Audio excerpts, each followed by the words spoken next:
In 5th place, we have the 2004 series of spottings. On November 14th of 2004, Lieutenant Alex Dietrich was piloting her FA-18 Super Hornet when she observed an oblong object hovering over the water. It leapt into motion, skimming 500 to 1,000 feet over the waves at around 500 knots. The fighter jet's onboard radar couldn't detect the object, but Alex's weapons system operator in the rear seat, whose name is not public, witnessed it as well. Alex has quoted her recollection as, "We were trying to call out what we were seeing to each other, and to make sure everybody else is seeing it, it's moving so erratically and so fast that our voices, our minds, and our radio calls just can't keep up with it." Now, the majority of credible modern-day UFO sightings, ergo why it's on this list, can be credited to those that work in the Air Force, and it should be noted that military pilots specifically are trained at what they call REAS, short for reconnaissance, and referring more specifically in this case to the art of recognizing aircrafts by their shapes, paint schemes, unit insignia, and more. On one of the other Super Hornets that launched behind Alex was Lieutenant Commander Chad Underwood, who was able to capture the object on an infrared camera. It was around 40 feet long, round and smooth, and quickly received the nickname Tic Tac. Now, all of the footage that the US government has confirmed as authentic and unexplained speak for itself, since I know we have the clip handy.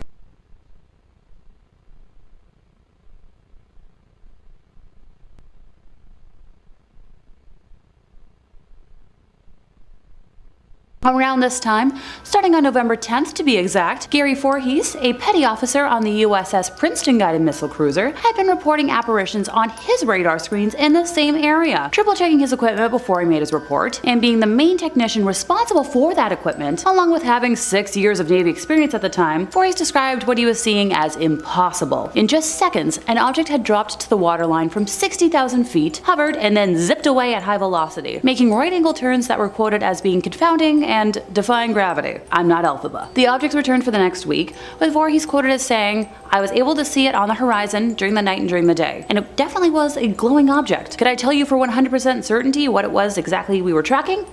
No." Now, footage of this event used to exist, with Gary being able to vividly describe his memories, but has since been completely scrubbed from the internet. Just gonna give the Pentagon my usual dose of side-eye right about now.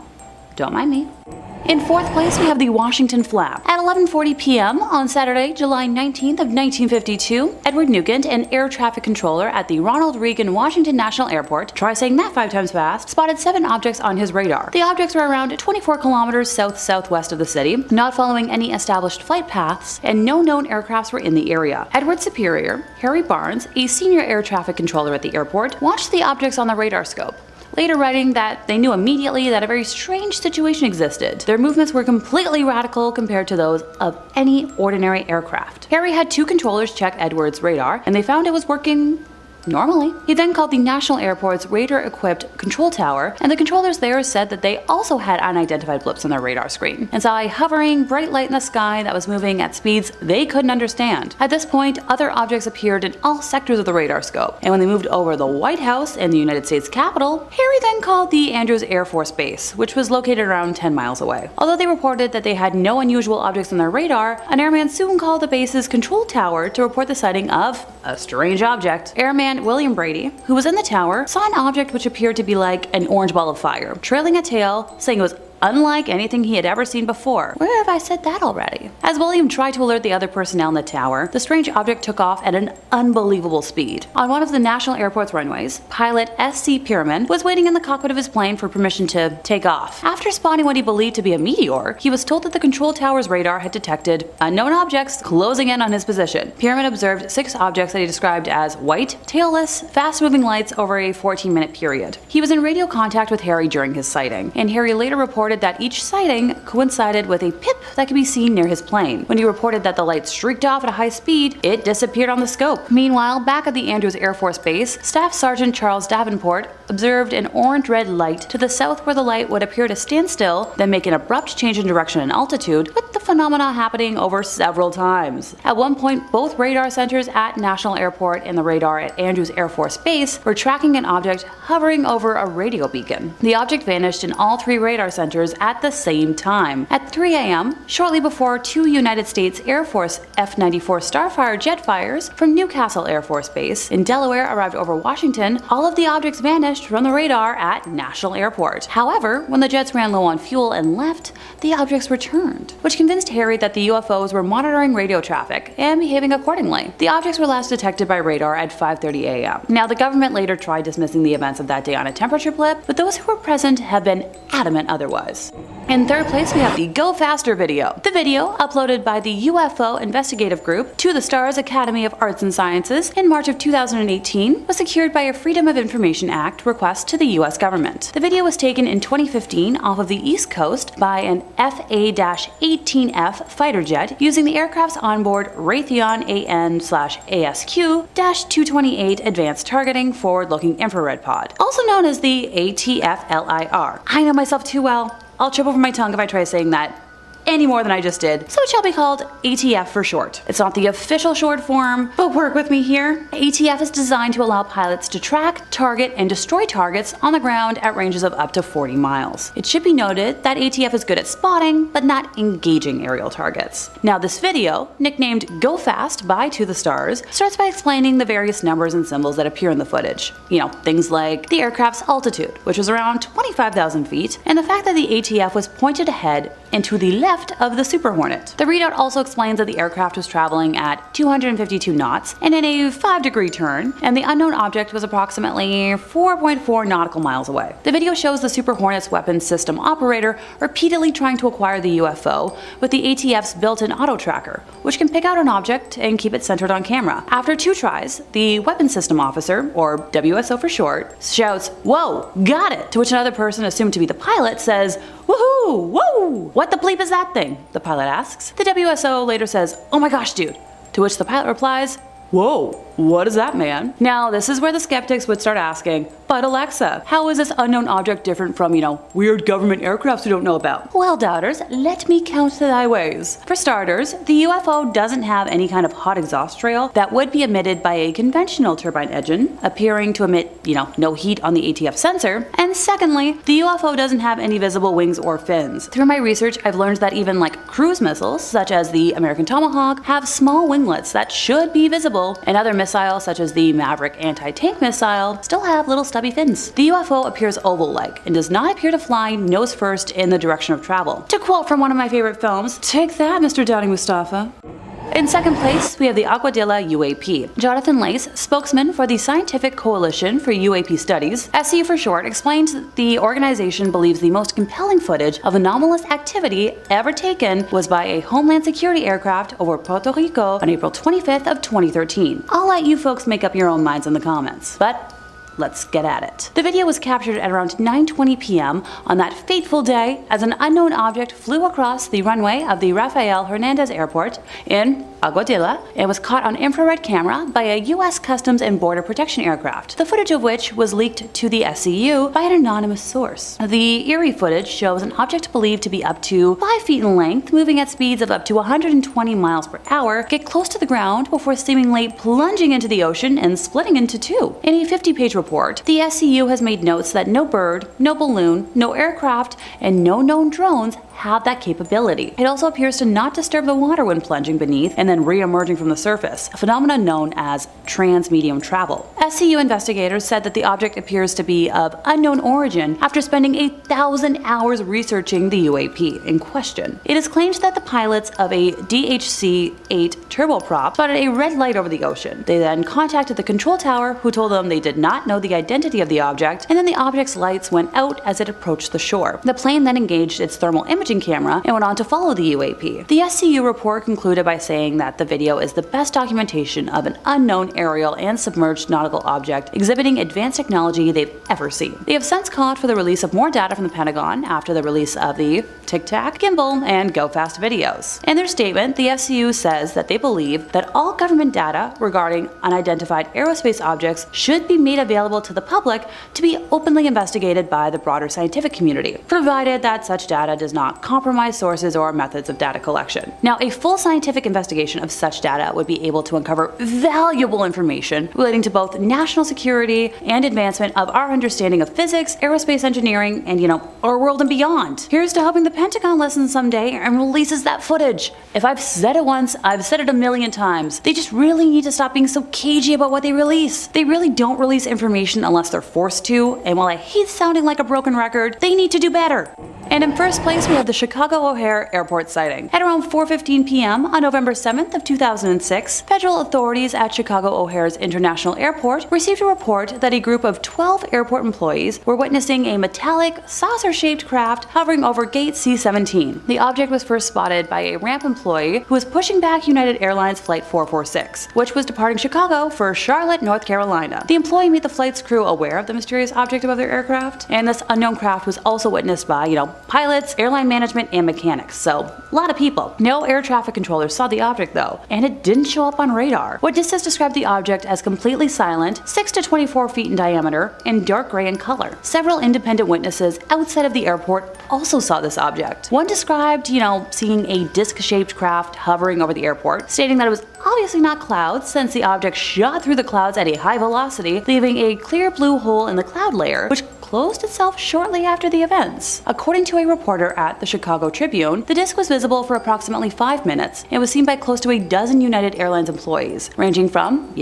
pilots and supervisors who heard chatter on the radio and raced out to see it. Both United Airlines and the Federal Aviation Administration, FAA for short, initially denied that they had any information on this sighting until the Chicago Tribune filed a Freedom of Information Act request. The FAA then ordered an internal review of air traffic communications tapes to comply with the request, which, what do you know, uncovered a call by the United supervisor to an FAA manager in the airport tower concerning the UFO sighting. If I haven't made myself obvious by now, I hate cover-ups, so I'm glad the Freedom of Information request was rightfully granted. UFO investigators have argued that the FAA's refusal to look into the incident contradicts the agency's mandate to investigate possible security breaches at American airports, such as in this case. The National Aviation Reporting Center on Anomalous Phenomena published a 155-page report on the sighting and has called for a government inquiry and, improved energy sensing techniques, because if an airborne object can hover for several minutes over a busy airport but not be registered on radar or seen visually from the control tower, this creates a potential threat to human safety. Starting off, we have the original Roswell sighting.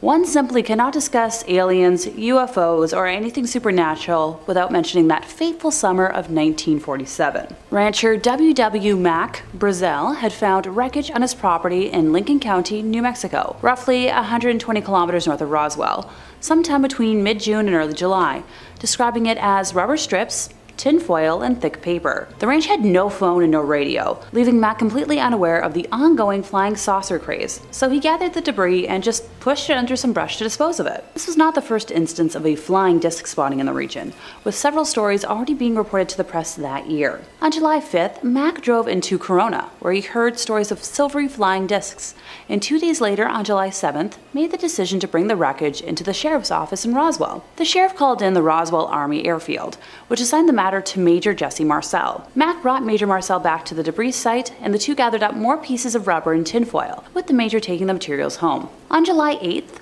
Public Information Officer for the Roswell Army, Walter Hott, issued a press release stating that personnel from the field's 509th Operations Group had recovered a flying disc near Roswell. On that same day, Major Marcel took the material to his base commander, Colonel William Blanchard, who reported the findings to General Roger Ramey at Fort Worth Army Airfield, FWAF for short. General Ramey ordered that the material be flown to Fort Worth immediately, leaving Marcel to board a B-29 Superfortress to make the flight. As soon as Marcel brought the material to General Ramey's office, both Ramey and his chief of staff, Colonel Thomas Dubose, identified the material as pieces of a weather balloon kite. The weather officer on duty explained to reporters that ray wind devices were used at around 80 weather stations across the country. The balloons were attached to a 6-pointed reflective device that looked like a silver star. After launch, the balloon would expand land with increasing altitude before bursting at around 60,000 feet, with pieces dispersing in their fall to the ground. Now, after the initial newspaper reports of 1947, the Roswell incident faded from public attention for more than 30 years, until the late 1970s, which brings us to February of 1978, when UFO researcher Stanton Friedman interviewed Major Marcel, whose statements contradicted those he made to the press in 1947, saying they wanted some comments from him, but he wasn't at liberty to do that. All he could do was keep his mouth shut. And General Ramey is the one who told the newspapers, the newsman, what it was and to forget about it. It's nothing more than a weather observation balloon. Of course, they both knew differently. Now, while he didn't elaborate on that statement, and I wish he did deny the popular theories at the time of any bodies being found near the debris. After the United States congressional inquiries, the General Accounting Office launched an inquiry and directed the Office of United States Secretary of the Air Force to conduct an internal investigation. A report released in 1994 concluded that the material recovered in 1947 was likely, keyword here, debris from Project Mogul, a military surveillance program employing high-altitude balloons in classified portions of an unclassified New York University project by atmospheric researchers. A scholarly consensus emerged concluding that the military had decided to conceal the true purpose of the crash device, allegedly nuclear test monitoring, and instead inform the public that the crash was of a weather balloon. The balloon had allegedly been launched from Alamogordo, Army Airfield a month earlier, carrying a radar reflector and classified Project Mogul sensors for experimental monitoring of Soviet nuclear testing. The Air Force reports were dismissed by UFO experts as being either disinformation or simply implausible. Yeah. Now, the scary part about all of this for me is counting how many times the government has changed its tale, expecting the general public to believe them each time. Which story do you believe? In fourth place, we have an anonymous report from 2013 from Athens, Texas. A retired military firefighter and commercial pilot, who was also a former astronaut, submitted his account of what happened around 10:15 p.m. on the evening of July 5, 2013, to the National UFO Reporting Center, also known as NUFORC. He reported that he and his family were sitting outside, and when he looked up into the sky, he observed a fairly large orange glowing orb moving rapidly overhead at around 90 degrees of elevation. A minute or two later, his whole family spotted a group of 3 similar objects along the same flight path as the first one. The objects allegedly gave off no sound and seemed to glow from atmospheric heating. He and his family attempted to record the objects using their iPhones, although the grainy dark video was of no evidential use. A direct quote from him reads, "They moved much faster than orbital satellites, like the International Space Station or airplanes, but much slower than meteors, and did not change brightness as a meteor would upon entering the atmosphere." So, if a former astronaut and pilot has no explanation for what he witnessed, what the heck was it? In the middle of our list today, we're discussing a San Antonio spotting of 7 donuts in the sky. On May 19th of 1952, an air crew flying an RB-36 reconnaissance aircraft reported spotting a series of, you guessed it, several donut shapes appearing in the sky, and were able to take photographs to accompany their incident report, which can be found in National Archives. The crew of 22 reported flying just north of Sonora when they originally spotted the phenomenon, stating that the plane was headed on a 301-degree heading at 18,000 feet, with relatively calm winds for that altitude. At 8:05 p.m., the objects appeared just to the left of the bomber's nose, at a range estimated by the crew to be around 80 to 120 kilometers ahead. The objects were stacked vertically from approximately 25,000 feet to 60,000 feet. And even with all the photographs and drawings, there is still no definite answer as to what was spotted. In second place, we have the Washington Flap. At 11:40 p.m. on Saturday, July 19th of 1952, Edward Nugent, an air traffic controller at the Ronald Reagan Washington National Airport, try saying that 5 times fast, spotted 7 objects on his radar. The objects were around 24 kilometers south-southwest of the city, not following any established flight paths, and no known aircrafts were in that area. Edward's superior, Harry Barnes, a senior air traffic controller at that airport, watched the objects on the radarscope, later writing that they knew immediately that a very strange situation existed. Their movements were completely radical compared to those of any ordinary aircraft they knew of. Harry had 2 controllers check Edward's radar, and they found it was working pretty normally. He then called the National Airport's radar-equipped control tower, and the controllers there said that they had unidentified blips on their radar screen and that a hovering bright light in the sky was moving at speeds they couldn't understand. Now at this point, other objects appeared in all sectors of the radar scope, and when they moved over the White House and the United States Capitol, Harry then called the Andrews Air Force Base, which was located around 10 miles away.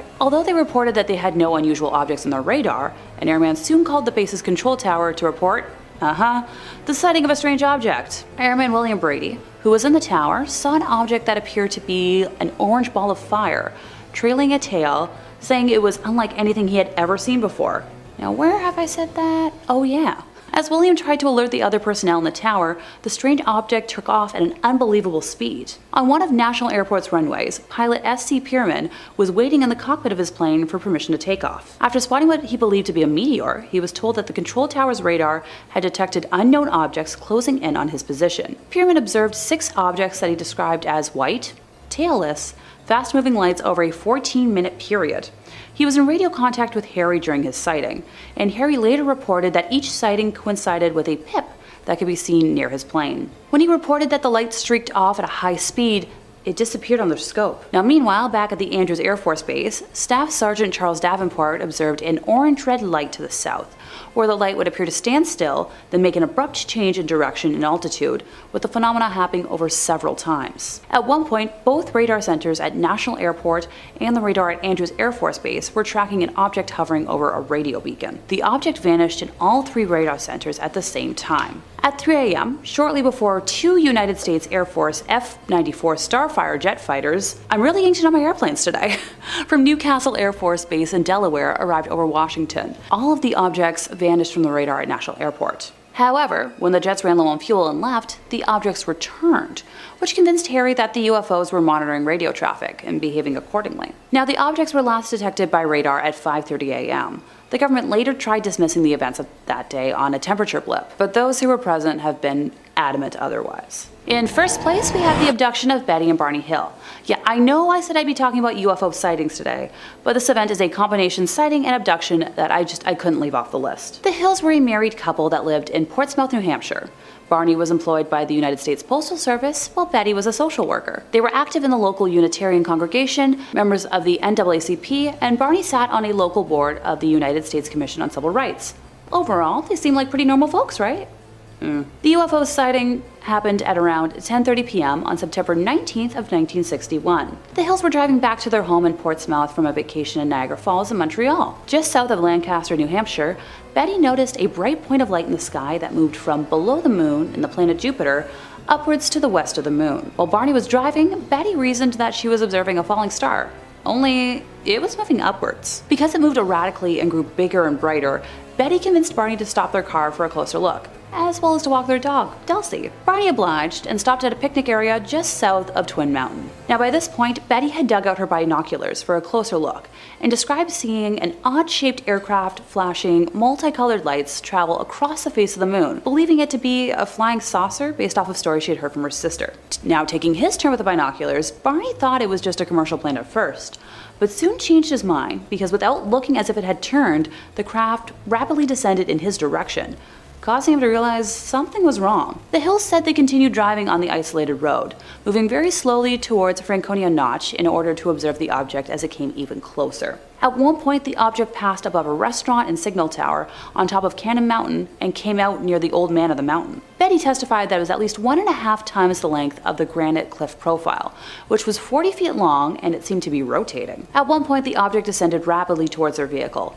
causing Barney to stop in the middle of the highway. The huge silent craft hovered at around 80 to 100 feet above the Hills' 1957 Chevrolet Bel Air and filled the entire field of view in the windshield. Barry stepped away from the vehicle and moved closer to the object, which he later said was roughly the size of a huge pancake.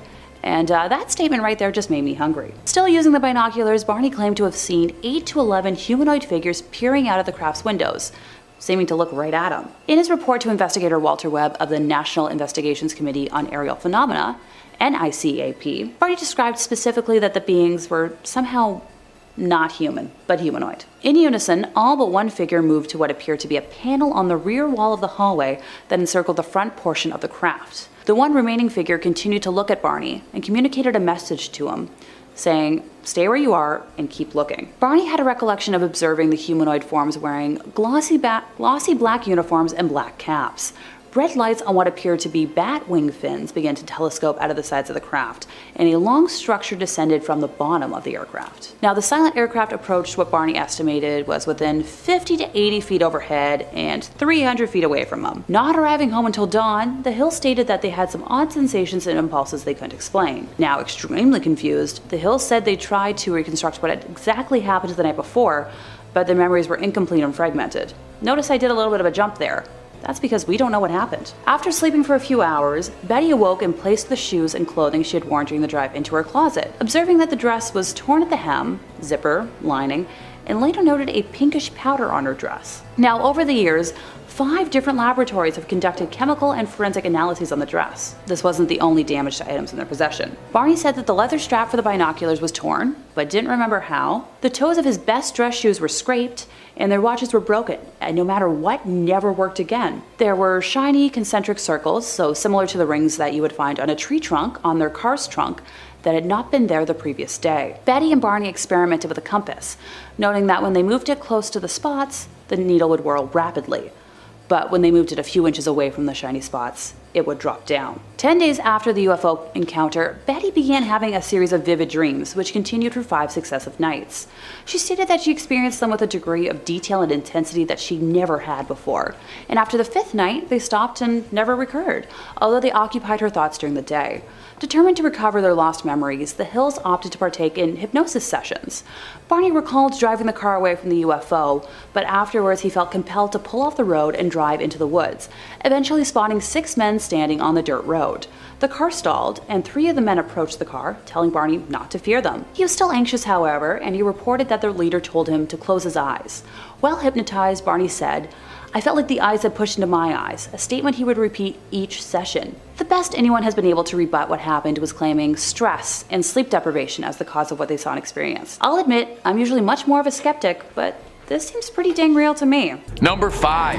Flying cigars. Okay, so the first piece of footage we're going to take a look at today is this amazing footage of a cylindrical UFO that's got even the skeptics and the experts scratching their heads watching. Now, you come take a look and see if this makes you a true believer. You can see pretty clearly, unlike most UFO footage, there is something very strange in clear view. Now, we see a lot of videos or stories about cylindrical UFOs, but we don't often get to see them so up close, so stabilized, so enhanced until this beautiful little clip. Now, there's a couple things going on here that make this clip a little shinier than the average clip. For one, we can see the objects going behind the clouds, some low visibility there. The object shimmers with a metallic surface. It looks seamless, as if it's one solid capsule or a big giant pill. But most interestingly to me, it doesn't show any sign of propulsion. No trail of smoke, no exhaust, no big old rocket on the back. So what is driving it forward? The object is seen making multiple sharp turns at very, very high speeds, instant acceleration. So whatever is making it move is tremendously powerful. Perhaps there's some sort of fantastic anti-gravity technology that's keeping it up in the air. Now, the original uploader said that this object, despite its incredible speed, made no sonic boom, when it definitely should have been. Viewers who are significantly better with numbers than me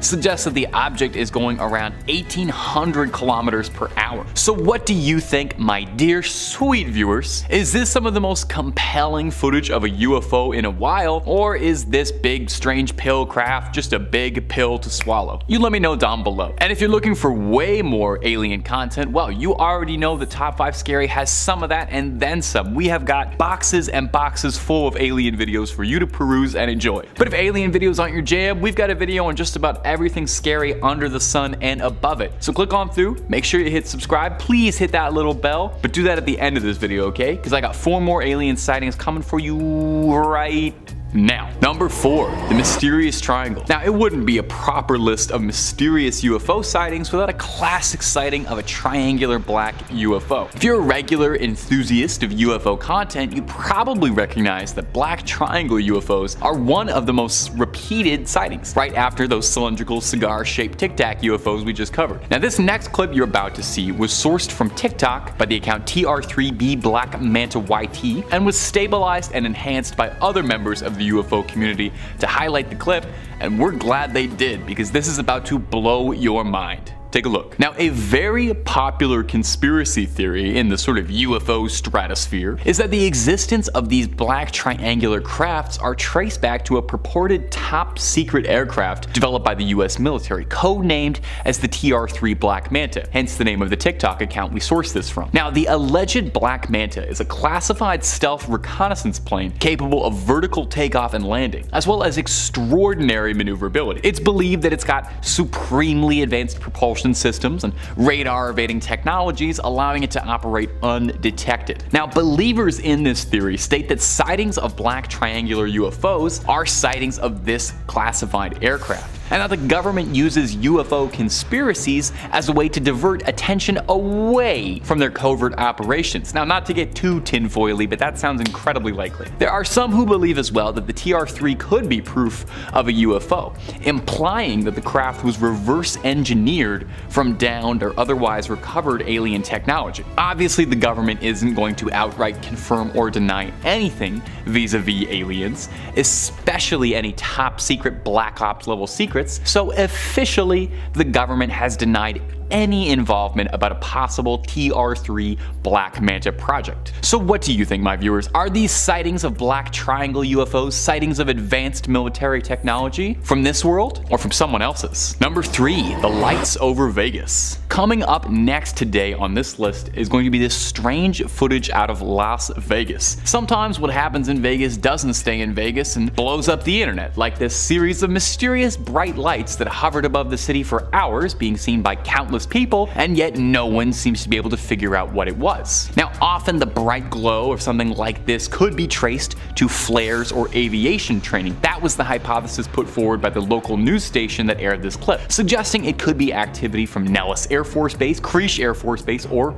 Harry Reid International. When someone from the station reached out to Nellis, a spokesperson told the station that no training was conducted over the valley the previous night, and a similar statement was made by Harry Reid International. But come on, I don't need you to be a tinfoil hat wearing conspiracy theorist to tell you that the government is not going to own up to that. Even if you caught them with a big, clear, crisp photo of an alien craft, they'd still say they had nothing to do with that. It doesn't seem overly likely that if the government was conducting clandestine ops, they'd be so forthright in telling people about them anyway, so still an option, I'd say. Moving forward, the person who filmed these mysterious lights said that he's a local to the strip, and that he said that these lights looked unlike anything he had ever seen before up in the sky there. Much bigger and brighter than any tourist helicopters or the usual glitz and lights and attractions from the Vegas skyline. The lights apparently burned really brightly for about 5 minutes or so, and then vanished again as they appeared. Now, the areas around Las Vegas are ripe for conspiracy, what with Area 51 being pretty close by. Could it be possible that these lights we saw were in fact high-tech military technology? Could they be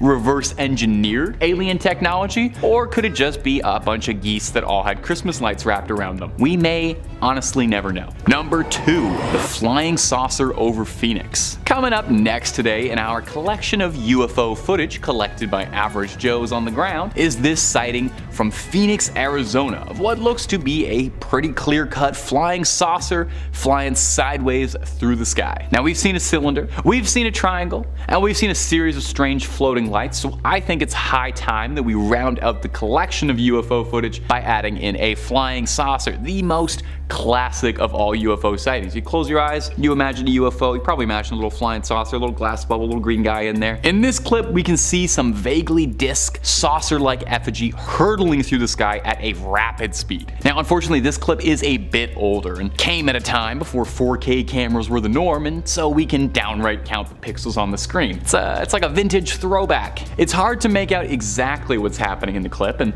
the details of it are a bit muddled. It would be great to be able to see the craft in more detail and make out some of the individual elements of it just to prove or disprove anything. More than a few commenters when this clip was posted suggested that it could just be a balloon, which would definitely be a bit of a bubble burster. I feel like a balloon is the answer to 99.9% of all UFO sightings. It's just a strange balloon that got loose. Now, I can see some elements of that in some shots. The craft looks like it's reacting to the wind more than it does being blown around rather than soaring through the sky. As well, there's no visible exhaust or method of propulsion shown, but it could be possible that whatever entity was piloting that craft has technology above and beyond what we could ever dream of and has no need for propulsion. So what do you think? Proof of an alien civilization scouting out the planet caught on camera by someone looking up at just the right time? Or is this just a balloon that needs some hot air let out of it? And number 1, the balls of fire in La Plata. And finally, coming in at the number 1 spot today in this list of amateur alien auteur films is this strange footage captured recently in La Plata, Argentina. 2 fireballs were seen hovering in the sky, which is that's pretty odd, all things considered. They appeared seemingly out of thin air in the night sky and remained hovering in place for 5 minutes or more. It's strange that 5 minutes seems to be the key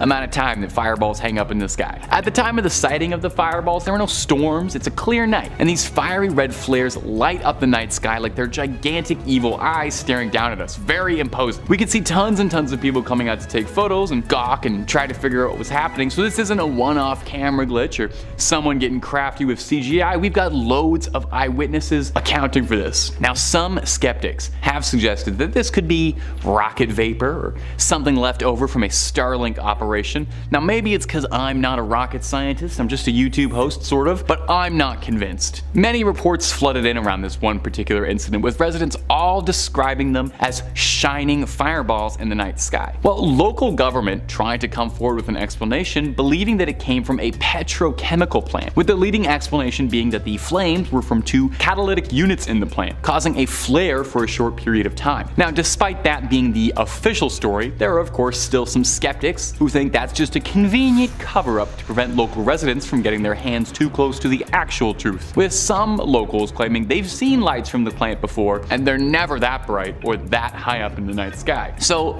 like all the other ones, I will leave it up to you. These mysterious balls of flame, something about aliens or something not about aliens? It really could be either one of those options or nothing. Anyway, something to consider. Number 5. Alien gate crashers. Our first story comes from a man in Zimbabwe who was asleep one night when he woke up to see an alien craft that seemingly had no trouble passing through solid objects. This is his recollection of the event. My name is Johan Reitman, and I farm near Feathersdorp, 150 kilometers from Harar. I am 31 years old. On the 5th of February, I woke up from a bad dream just after midnight, when I heard a car go past. I got up and looked out of the bedroom window, which faces the front of the farm. I watched as 2 cars passed each other, a strange sight, as there are usually few vehicles to be seen, and none at night. One car pulled into my gate, and I thought immediately, oh no, those guys are coming to pinch my new engine on the borehole. I rubbed my eyes and face to make sure I wasn't still asleep. I looked at the car again. It was long and wide,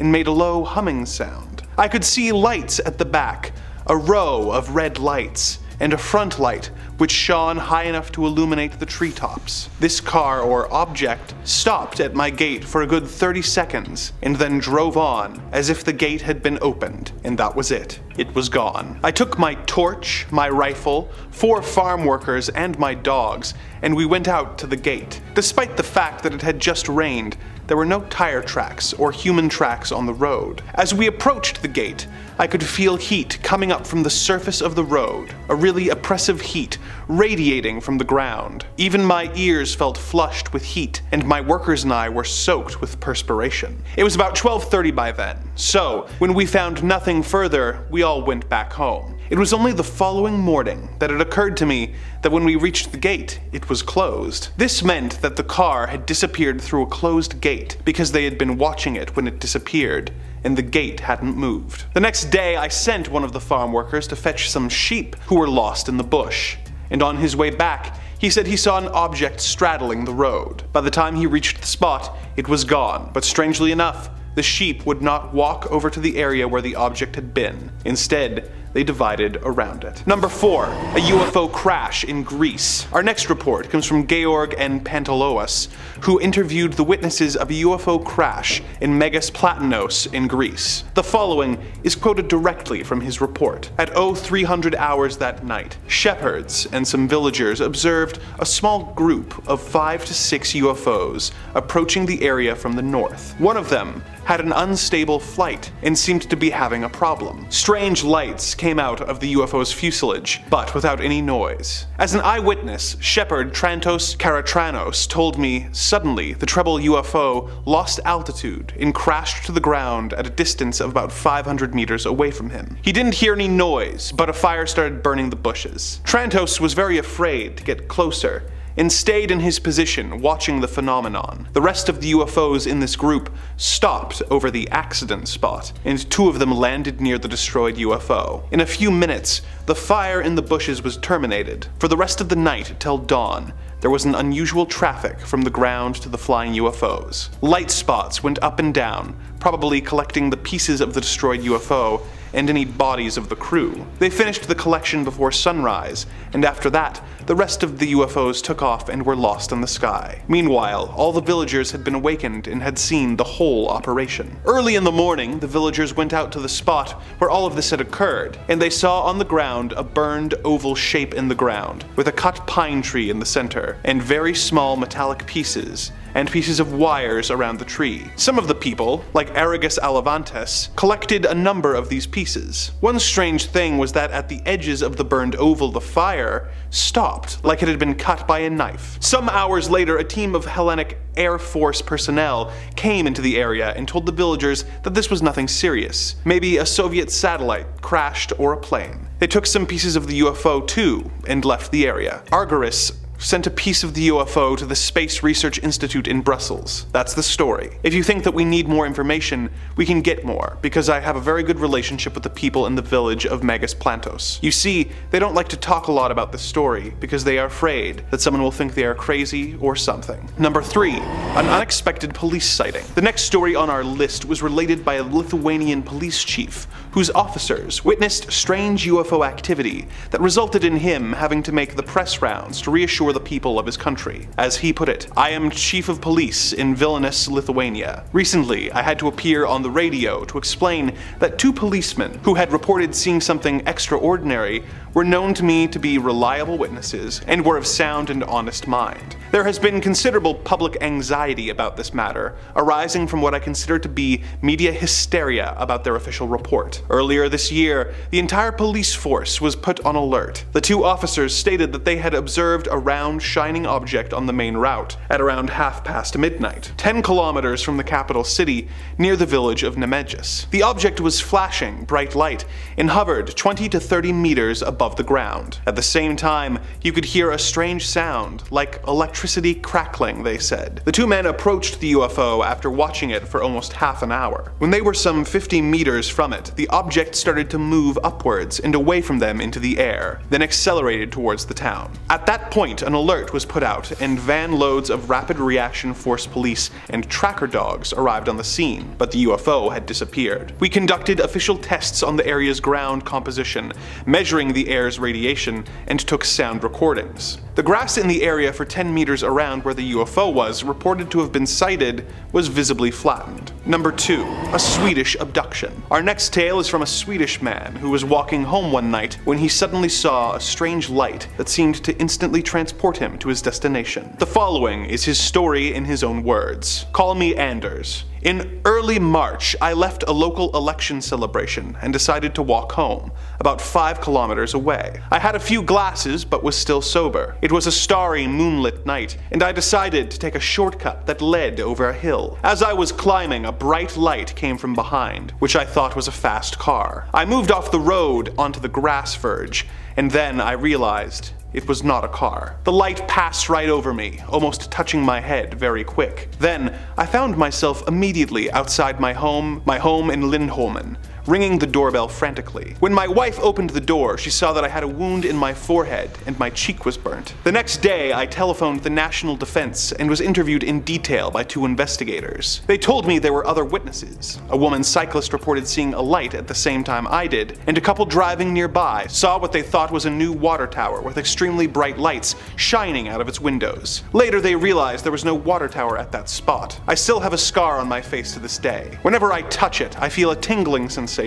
and I experience a wonderful feeling of oneness, of unity, with the Earth itself. Number 1.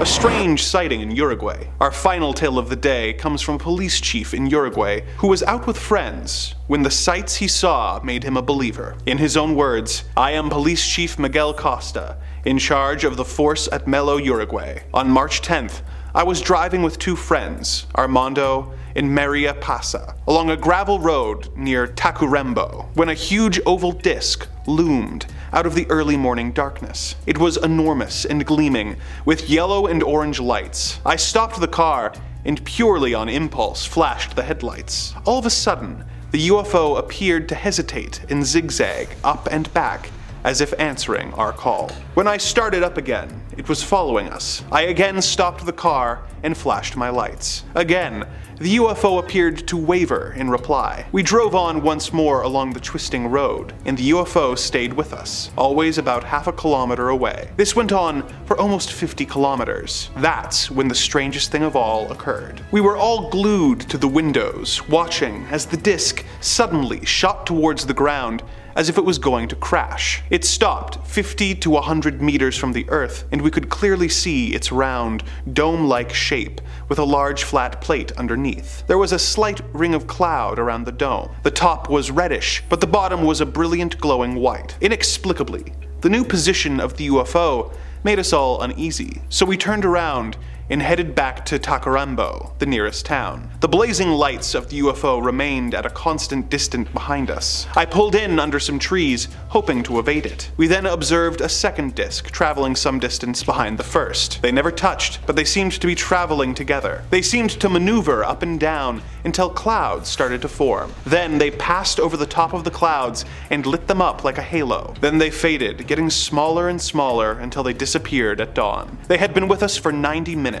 We were all speechless, as we could not believe what we had witnessed. I myself have never believed in UFOs, but I do know that this incident revealed something rare and inexplicable. Number 5. Red Eyeball Ship. In January of this year, a man in Spokane, Washington was in his living room when he happened to sight a strange alien craft that caused him to question his beliefs and his place in the universe. In his own words, "Our backyard camera recorded this strange object. We put a camera in our backyard because stuff has been coming up missing. But one morning I had the TV on in my living room as I was sitting on our couch. I happened to look up at the TV and saw this strange object. I went out on the back porch and I couldn't see that object at all. But when I went back in the house, it was still there. I went to get my brother to show him what I was seeing. He didn't know what it was, but he was seeing it too. Then it started to move out in the field, where I didn't see it anymore. Then it started to come back towards my backyard. Again, it looks round with a red eyeball in the middle, but I have no clue to this day what it is. I took a couple photos in infrared. If you look in the center of the red, you can see something. Looking at the photos, it is difficult to come up with another explanation for what this strange unidentified flying object could be. Number 4. An American UFO. Our next tale was posted this year, but details an experience from the year 1980. The witness shared his story of seeing a UFO that seemed to be affiliated with the US government, but he also posits a theory about why the government would allow this ship to be seen by the public. I had a sighting in broad daylight in 1980 at around 9 a.m. in early December. My mom and hundreds of other motorists witnessed it as well. We were driving to visit my father at his work in Beverly Hills and were waiting to hop on the freeway in Santa Monica when we saw your classic silver disc. It hovered completely still at about 150 feet or so for 10 solid minutes. Remember, we were crawling, slow as molasses traffic. We got a very good look at this thing. On the underside was stenciled US Air Force. It looked very official, and we assumed it had to be one of ours. Then, after hovering for 10 minutes, it shot off towards the southwest like a bullet. I've never seen anything move so fast in my life. It was shocking, but I have a theory as to what the craft was doing there and why we witnessed it. I don't know how familiar you are with Jimmy Carter on the issue of UFOs, but he is on record as having had a sighting of his own in 1973. Carter was no flake. He had a degree in nuclear physics and is a former naval officer, retired at the rank of lieutenant, which in the Navy is like the Army equivalent of a major. Rank promotions are much harder and time-consuming in the Navy. Anyhow, Carter tried like hell to get disclosure during his presidency. He knew he was being stonewalled. When you think about it, it's unacceptable that the nation's most powerful elected leader cannot declassify something that the public, the world, has a right to know about. But what I've come to believe is that Carter ordered a captured or back-engineered UFO with official Air Force insignia to fly over a populated area, where thousands were waiting in traffic to get on the freeway, so people would ask the questions he couldn't find the answers to. Number 3. Father and son UFO bonding. Next, we have a story from Nova Scotia, where a young man saw an alien craft and panicked. He thought that no one would believe him until his father told him about his own close encounter from years before. Here is his story. My living room at the time had a window above me behind the TV. So, I am watching TV. I don't remember what exactly. It was about 2:30 or 3 a.m. at this point. My father got up to use the washroom and went back to bed. I got up to get a drink and saw something out of the corner of my eye, outside the window and above the high school. I literally could walk outside my house, take 2 steps, and I was on school property. I see this light above the school. I figured it was a meteor shower or space junk. I grabbed the binoculars. I looked out the window to see if I could see it. I couldn't really get a good look. It was too blurry through the window. So I went outside to have a look. It was not very bright in my small town. I look out towards the school. I see something I can only describe as a ball metal, almost like a flowing liquid metal.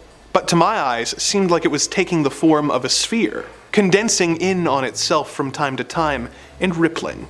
As if the surface rippled like water. The light from it appeared that way. It was circular, bright, white, almost silvery. At times, it seemed that the light coming from it had faded, and I could see that it was a solid sphere, silver in appearance. I do not know how big it would be. A guess would be the size of a 2-seater passenger plane. It darted from above the school to the hospital in a blink of an eye. The distance was about 1/4 of a kilometer, but on a somewhat linear path. I had my eyes glued to it, and it blinked out of existence. It is the only way I can describe it. I could no longer see it. I scanned around the sky with the binoculars, then found it was above a church about a full kilometer away. Same strange ball rippling like metal. I was outside for, I believe, 25 to 30 minutes. Based on my coming back in between 3:30 a.m. and 4 a.m., my brain could not comprehend what I was seeing. I literally thought I was dreaming or experiencing some kind of hallucination. I felt as if what I was seeing was straight out of a movie or sci-fi book. It was like it was darting around our entire town at random intervals, going from one part to another within the blink of an eye. The distance it traveled from the school to the hospital to the church is in total 1.4 kilometers. I snapped, and for some reason started crying. I ran to my dad and woke him up. "It's a satellite," is what he said. My father enjoyed watching stuff on UFOs and personally believed the US government covered something up about Roswell, but I never really said too much. He told me to go to sleep. I was terrified, for whatever reason. I was so scared after it. I did not sleep for months unless one of my parents was awake while I fell asleep. I really struggled with whatever I experienced that night for a very long time. It was a horrific experience for me and hard to even talk about. I had extreme anxiety and depression from it. I was only a teenager, just barely. I found myself being paranoid. I did not want to be alone at all. Anywhere, in the daytime, I would make sure I always knew where someone was. I was never alone. I was so afraid, I started saying prayers. I spent the next 5 years looking at everything I could that was related to UFOs. The sensation I had from it. I felt a oneness kind of, but also so completely overwhelmed with fear. It felt as if my skin was trying to escape my body. My spine burned, and the entire time I was filled with thoughts of, this is amazing, and I'm going to die. I need to get in the house. All the hair on my body was standing up. I was sweating. When I got in the house, my shirt was nearly stuck to me in sweat. My father thought I went outside and got attacked and ran away. I was crying and rambling about some craft in the sky and how it was going to get me. My father told me he never saw anyone so absolutely terrified before, that I was nervous and would look out the windows at night to make sure I was okay. I've never been so afraid in my life of anything. My body was telling me I was going to die. My father didn't like me waking him so I could sleep. My mother, well, was not in the picture. My father's reaction is based off of a sighting he had in the 70s that some people in the town saw. He was ridiculed by people for talking about the craft he saw so close to the ground it looked like it was going to land in the blink of an eye. It darted off and was gone. He said it was circular in shape, like the classic UFO, glowed bright yellow, and had a low hum to it. He doesn't really like talking about it. Number 2.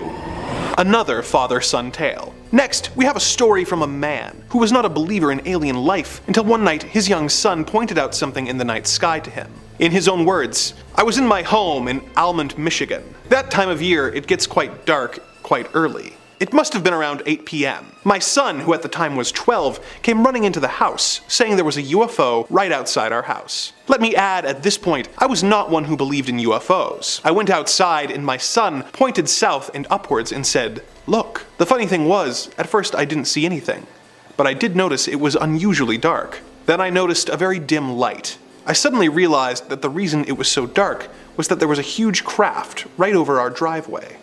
It was at tree level and was moving north at a very slow pace, approximately a slow walking speed. There was a very distinct humming, exactly like a large transformer humming. There was a very dull light in the middle, and as it traveled down our driveway, I made out a row of windows around the craft. The windows looked very large. I remember walking down the driveway with my son. The next thing I remember is standing out in the field north of my house, still looking at the UFO, when suddenly it went from approximately 90 or 100 feet straight up in the sky to where it was a pinpoint of light. It just looked like another star. This happened in under a second. We continued to watch it for quite a while when it took off in a northwesterly direction, like a meteor, and was gone in a second. There are a lot of things I can describe if you are interested, but this is the basic part. I don't feel like I was abducted, but honestly, I do not remember how I got from my driveway and then into the field. Number 1. Bigfoot, Alien Hunter. Our final story is perhaps the most insane sounding story I've ever read. It began when a group of friends went to stay in a cabin in Missoula, Montana. At first, everything seemed normal until they looked to the sky after dinner on their first night, as one of the witnesses reported. Right there, hovering above the meadow at almost the level of the hills off in the distance, it appeared to be a triangular shape / sphere shaped like an arrowhead. It had a flashing red light at each point and they flashed at the same time. Slowly, the craft started turning until it was pointing right in our direction. We all squealed with nervousness. We all convinced ourselves and each other that it was much too far away and that there was no way it could see us. Jason got up and turned the outside lights off. Then, the object turned off its lights. When Jason turned them back on, it did as well. They did this a few more times, with the craft always copying their actions. Then, with no warning, it just shot forward and then came to a dead stop over top of us, and when it stopped that quickly, it seemed that the momentum made the front end point downwards right at us. The group ran inside and hid, with one of them eventually working up the courage to look out the window, only to see yet another rare sight. Bigfoot. The witness kept quiet about this because, you know, one thing at a time, but that night heard bipedal footsteps on the roof of the cabin. The next morning, 2 of the friends went to the river to fish, and the others had coffee on the porch, but looked to the tree line and saw the drivers of the alien craft. I saw as clear as day what is commonly called a gray alien. Its big bulbous head was peeking out from behind a tree, and I saw its dark almond-shaped eyes and the tiny nose with 2 very small holes. I'm not sure if it felt me looking at it, but it slowly moved back behind the tree. At that point, the fishermen came running back, saying that they had crossed paths with Bigfoot again. 40 feet into the woods of mainly ponderosa pine, they saw the Bigfoot. It walked step by step with them, and then it looked over at them and realized they were watching it. That's when it started walking towards them. They started running, and they saw that it was walking as quickly as they ran. When they made it through the woods, they got to a clearing. They ran with everything they had. They said it was dark brown in color and maybe 7 feet tall. Its hair was bushy in spots. Most people go their entire lives without seeing aliens, Bigfoot, or UFOs, so the fact that this trip to the cabin resulted in a hat trick is pretty impressive. If this is true, why was Bigfoot so close to an alien craft? Is he perhaps an alien as well? Is he a Wookiee? Number 5. Japan sighting. Our first sighting comes to us from Japan, where a man looked out his window one day in time to see an amazing sight, only for it to disappear before he could get his family to look at it. The following is his story as he related it. My name is Tatsumi Tanaka. I am 42 years old and the owner of a beauty parlor in Inaka City, Gunma Prefecture. Last Sunday, I saw a UFO, and it was the first time such a shocking matter happened to me. me. I never believed that I would have such an experience, but surprisingly, it happened to me. I was on the second floor of my house and casually looking out the east window when I caught sight of a white object, rather big, the shape impossible to describe, rising softly and perpendicularly from the surface of the ground. We see Mount Akagi in the northeast direction, and it was in this direction that the UFO rose, but I could not tell how far away it was. It was about 10 o'clock in the morning. I wondered what it was. I thought at first sight it must be an airship or a balloon. I strained my eyes to see better, but could not understand what it was. After rising straight up, it stayed for a while at a constant height and seemed to become blurred outside. It then turned into the oval shape that is familiar to us from TV or magazines. It was the same object, but not the same shape as before, but the outline was not clear. Soon after, it moved to the right at fast speed. It looked like a low-altitude flight, but it all happened so quickly, and then it just disappeared into the cloudless blue sky. I was so shocked, I fell out of my mind. This thing was so huge, but it disappeared just in a moment. I tried to explain what I saw to my wife and child who were right beside me, but I couldn't. I just pointed and could only shout out in surprise. My wife was very annoyed and said that everyone cannot see UFOs, only some people do and some don't. By then it had disappeared. I was so excited that I went outside with my daughter and searched the sky. But it was too late. I still can't believe I have had such an experience. I will never forget that movement and that speed. Something beyond common sense. It means to me that things exist that we don't understand. Number 4, New Zealand. Next, we have a story from New Zealand where a woman was enjoying a nice day in her yard when she saw a craft unlike anything she'd seen before. This is her story in her own words. My name is Edith Perkins. At 8:30 p.m. Monday, I was doing some chores in our backyard. This is in Bexley, just north of Christchurch, South Island, New Zealand. I saw something in the sky, like a capsule or cigar-shaped object. At first, it had a silver whitish body with a darker gray forked tail. While I looked at it, it was just overhead, seeming to be coming closer. I was facing west. The rounded edges, front and back of the object, called my attention to it initially. Its size appeared to be 10 centimeters long if held at arm's length. I suppose it was about 30,000 feet high, but it seemed very puzzling that there was no jet trail behind it. So, I went indoors to fetch a pair of 7x35 binoculars. My husband joined me and our home care nurse. As we three watched, a very bright light completely covered the object. It did not happen as a flash of light. It seemed to start up and then finish with a burst of light. I was seeing a different rear design on the craft with a forked end to it, and the color was now dark gray. Another burst of light occurred, and the object presented a rim all around the craft, with either intermittent colored lights on the rim, or else the rim was composed of rotating colored lights. These were in tones of reddish orange. This object then flew out over Pegasus Bay towards the northeast. Number 3, Papua New Guinea. Our story from Papua New Guinea involves a young man whose entire community was brought to a chilled hush when a strange craft came to town for a closer look at humanity. As he put it, "My name is Alex James. I live in Pilla Pilla Community, New Guinea. About 7 p.m. last Tuesday, I went with 4 friends to Pilla Pilla Community School for rugby practice. We were going back to our village after dark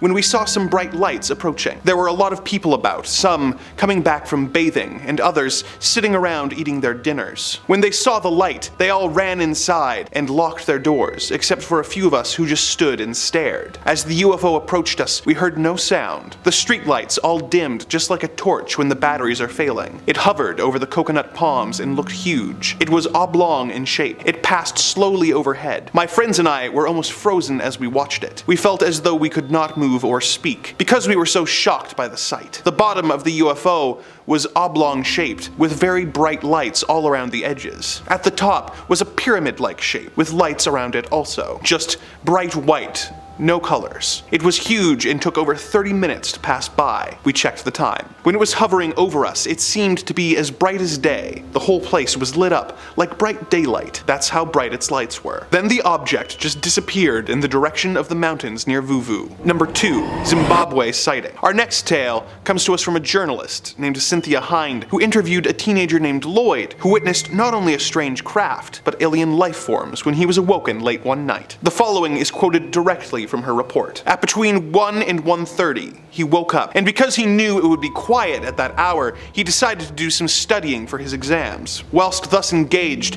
he heard a clicking sound. It continued for some minutes, so Lloyd decided to check what it could be. He opened the front door and looked outside. He could hear the sound coming from up the road, and when he glanced in that direction, he witnessed something very strange. He quickly went outside and hid behind a hedge to get a better view. He was able to observe a small figure about a meter high, with a head like a rugby ball, dressed in white overalls. On its back, the creature had a small satchel, attached to which was an aerial with a flashing red light. Lloyd was terrified. He told me he was asphyxiated with fear and ran back into the house, jumped into bed, and covered himself with his blankets. He slept fitfully for the rest of the night. At 6 the next morning, he went to look where the creature had walked and found several footprints which he could not identify and which he attributed to the creature. When he arrived at school, he told his friends about seeing a ghost in the night, but one of his friends suggested that it was a UFO. Lloyd is now under the impression that the creature is called a UFO. Number 1. Australia sighting. Our final tale of the day comes from a man by the name of Patrick Knowles. He was on a road trip with his family when they discovered a close encounter more terrifying than he could have possibly imagined. In his own words, it happened on January 20th. My mother, 2 brothers, and I were driving from Perth to Melbourne. We were going to drive straight through in shifts, and we planned to cross the desert at night when the heat wasn't so bad. By 2:30 a.m.,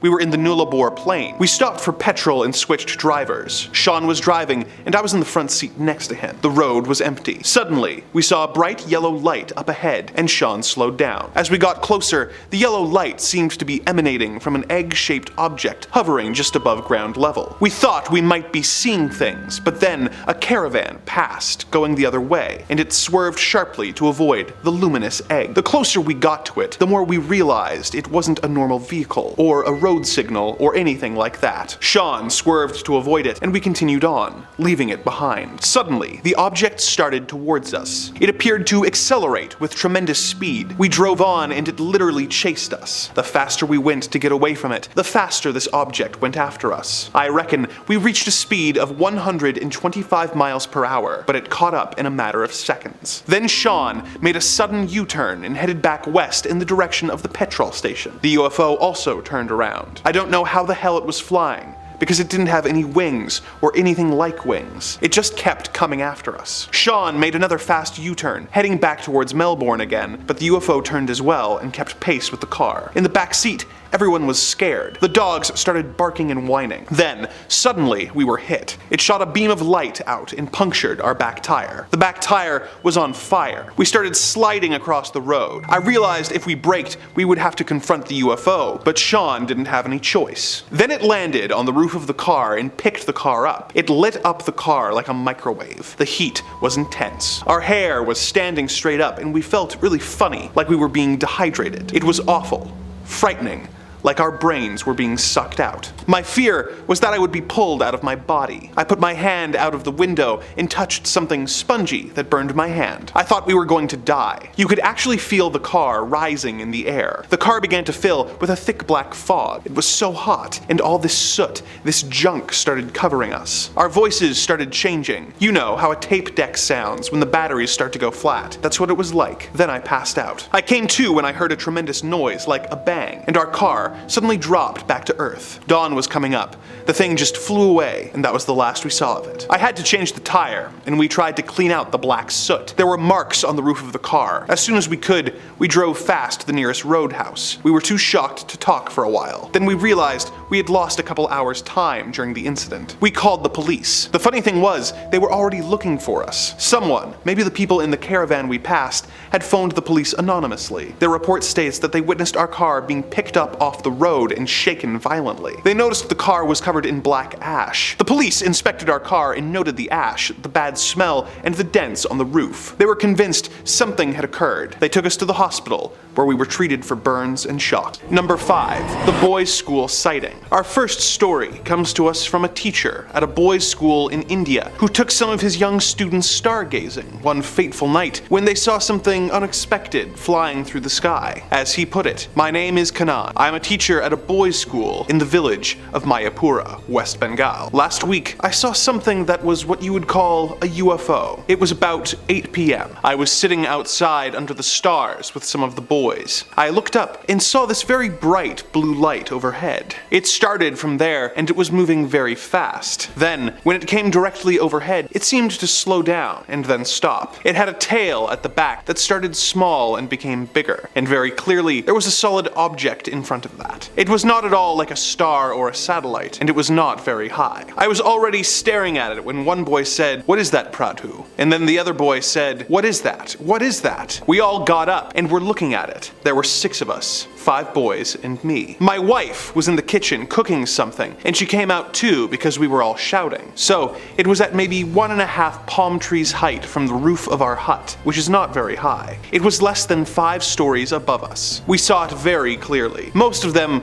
were concentrating on the light. I looked in the front and saw that it was a clear object. It was not a star and it was not far away. It was right there. And it was also, like, moving around itself, but very slowly. Then it moved slowly away towards the river, where it suddenly picked up speed and disappeared. It was like somebody who slows down to look at something. It was very, very interesting, and the boys kept asking about it. Boys ask all sorts of questions. It was an abnormal thing, and we were completely helpless just looking at it. Did this teacher and his students really witness an alien craft? Or is there some other less interstellar explanation for this strange experience? What do you think? Number 4, the factory observer. Next up, we have a tale from Brazil, where workers at a water treatment station witnessed a UFO of a truly massive scale. This is their story. The other night, I, Roberto Rabello, saw a huge UFO over the city of Cubateo, São Paulo. When I arrived at my job at the ETA water treatment station, there were 3 other fellows watching the phenomenon. It was 12:58 a.m., dawn, and I looked to the north and there was a UFO at low altitude. One of the technicians said that it must be a short circuit in a near energy tower. Then we ascended the tower and realized that the thing we were seeing was not ordinary. The UFO was higher than the energy tower. It had a red light on top and 3 other red lights below, in a triangular shape. The lights did not blink. Seconds later, between the red lights, a lot of flashes. Hundreds of white flashes. Then, all disappeared suddenly. I estimated that the UFO was bigger than a soccer field.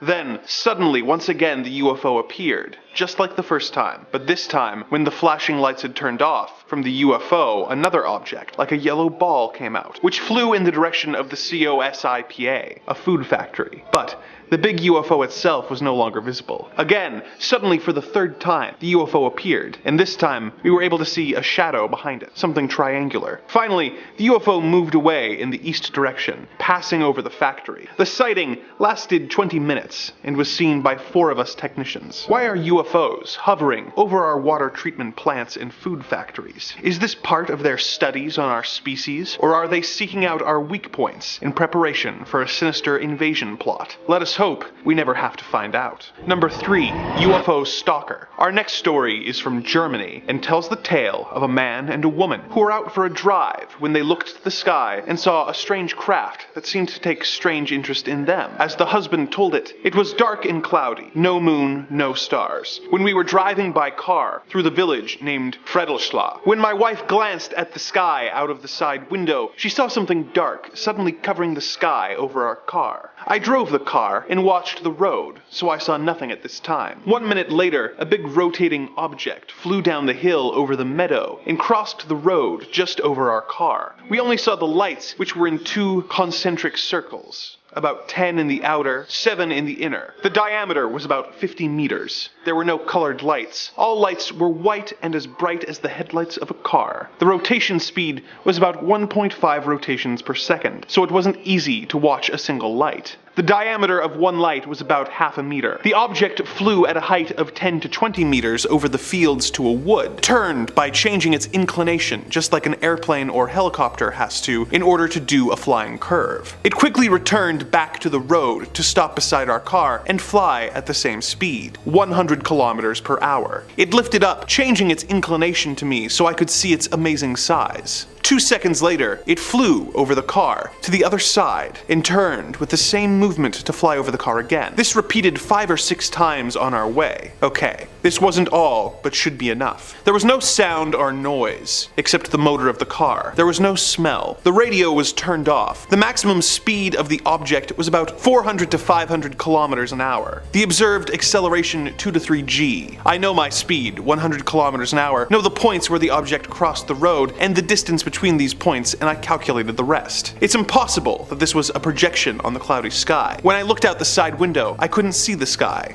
only the hill. Why do alien craft seem to take such a consistent interest in common drivers? No different from any others on the road. What are they hoping to learn about our species? And how close are they to figuring it out? Number 2. The Chinese air chase. Our next story comes from a Chinese air base commander whose subordinates had an aerial encounter with a UFO that evaded and toyed with them until the jet pilots got frustrated and aggressive with the extraterrestrial craft. In the words of the colonel himself, "I am Colonel Lee, commander of the air base in Changzhou, where the Military Flight Training Academy is located. One day, 4 radar stations reported the presence of an unidentified hovering over the academy. After ascertaining that the intruder was not a military or civilian flight, I ordered 6 jet fighters to take off and intercept the UFO. At least 140 people on the ground saw the object. To observers at the base, the UFO first appeared to be a small pointed star, and then grew larger and larger, perhaps as it descended to a lower altitude. Witnesses described an object with a mushroom-shaped dome on top and a flat bottom, covered with bright, constantly rotating lights. The crew of the interceptors consisted of a pilot and a radar officer. The 2 officers reported that the object clearly resembled descriptions they had seen in foreign science fiction films. When they got within 4,000 meters of the UFO over King County, it abruptly shot upwards, easily evading subsequent attempts to get closer. The flight crew reported that it appeared to be toying with the plane by repeatedly outdistancing it and then reappearing right over it. The pilot requested permission to fire on the UFO with the plane's automatic 20mm cannon. I denied this permission to shoot and told him to continue to pursue and observe the object. The pilot broke off pursuit at an altitude of 12,000 meters when the plane began running low on fuel. The UFO then apparently disappeared before I could order additional planes to be sent to the area. Why was this alien craft toying with the Chinese military? Was it simply a cosmic prank, or an assessment of the country's combat capabilities in preparation for a potential invasion? Let us hope it doesn't come to that. Number 1. The Polish ambulance chaser. Next on our list is a story from a Polish doctor who was in an ambulance aiding a pregnant woman on her way to the hospital when the ambulance had a close encounter that came a little too close for comfort. As the doctor related the story in his statement, "I am Dr. B. Plasek. In February, a woman named Mrs. Pluta, who was pregnant, began to experience labor pains, and the ambulance was called. She and I, plus the driver and stretcher bearer, were traveling along deserted country roads when we encountered, quite suddenly at 3:15 a.m., a huge crimson globe that came out of the sky and paced the ambulance for about 45 minutes. As we were a team of professional medical workers, our first concern was for the safety of the mother and baby, and we considered the UFO a distracting threat. For this reason, we did not get very emotional at the time. However, when we came to a level crossing, the 2 attendants in their hut were simply shaking with fear at the sight. We had to halt because the road was blocked by the huge crimson ball. To be more specific, this is what I believe we saw. At first, all of us in the ambulance saw the globe as a big red ball in the sky, some distance away. It looked larger than the full moon and was dark crimson in color. It immediately descended to the treetop height and hovered about 500 meters from the ambulance. 1 second, it hung in the sky at about cloud level. The next, it was seen hovering between 2 trees on either side of the road in the middle distance. All of us sensed the globe's ominous approach as it cruised towards us at a very low height, following the road. I was always aware that it was never exactly in the sky, but probably not very high above the ground at any time. As our ambulance approached the level crossing, so did the globe, and we each stopped there. The globe was less than a meter above the surface of the road. I got out to speak to the crossing attendants. I said, "Can you see what I see?" They said, "We've been observing it for some time." I went to the ambulance and told the others they cannot help us at all. They're trembling with fear.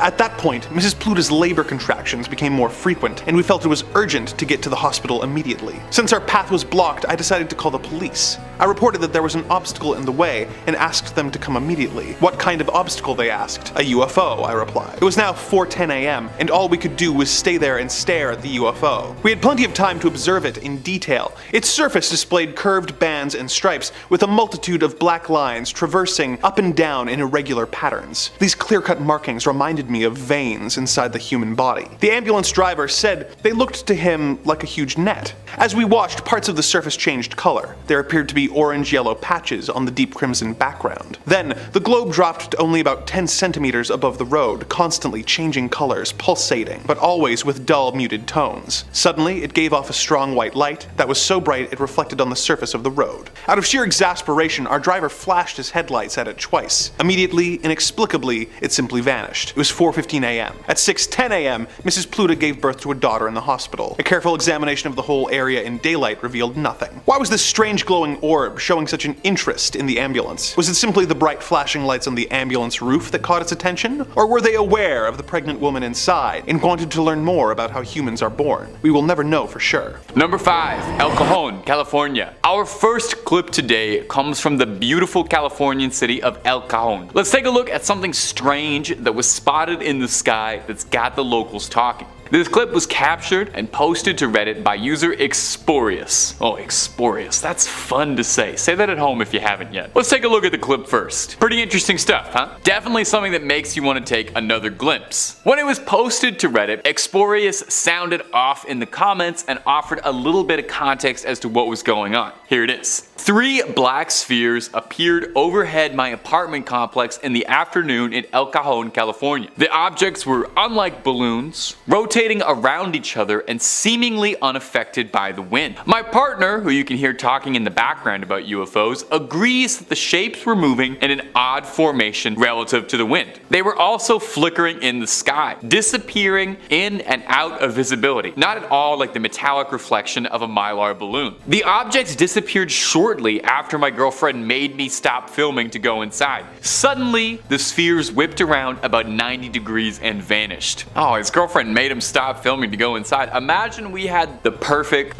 evidence of UFOs, but somebody had to stop filming because they had to go unload the dishwasher. Anyway, Exporius finishes off by saying, "Very strange, I have no idea what these are," and neither do we. This clip garnered a lot of attention in the subreddit where it was posted, getting people chatting about what it could possibly be, although with anything like this there were a fair share of skeptics. Some dismissed the sighting as being nothing more than a flock of birds moving in on a particularly strange triangular fashion, while others suspected it could have been drone. What is a bird if not a feathery drone? So what do we think, my fair viewers? Something worth writing a UAP report on, or was this something a real bird brain posted? You let me know down below, okay? And while I've got you, if you're not already subscribed to Top 5 Scary, now would be a great time to fix that mistake. We got loads of UFO clips. I mean, we're on part 7 of this series. You know we got UFO clips. Storytelling, cryptids, monsters, mythologies, terrible stories, stories too good to be real, and stories too real to be good. Stay subscribed, don't miss a scream, but keep watching this video first, okay? Moving on. Number 4, from a pilot. Our next clip was posted by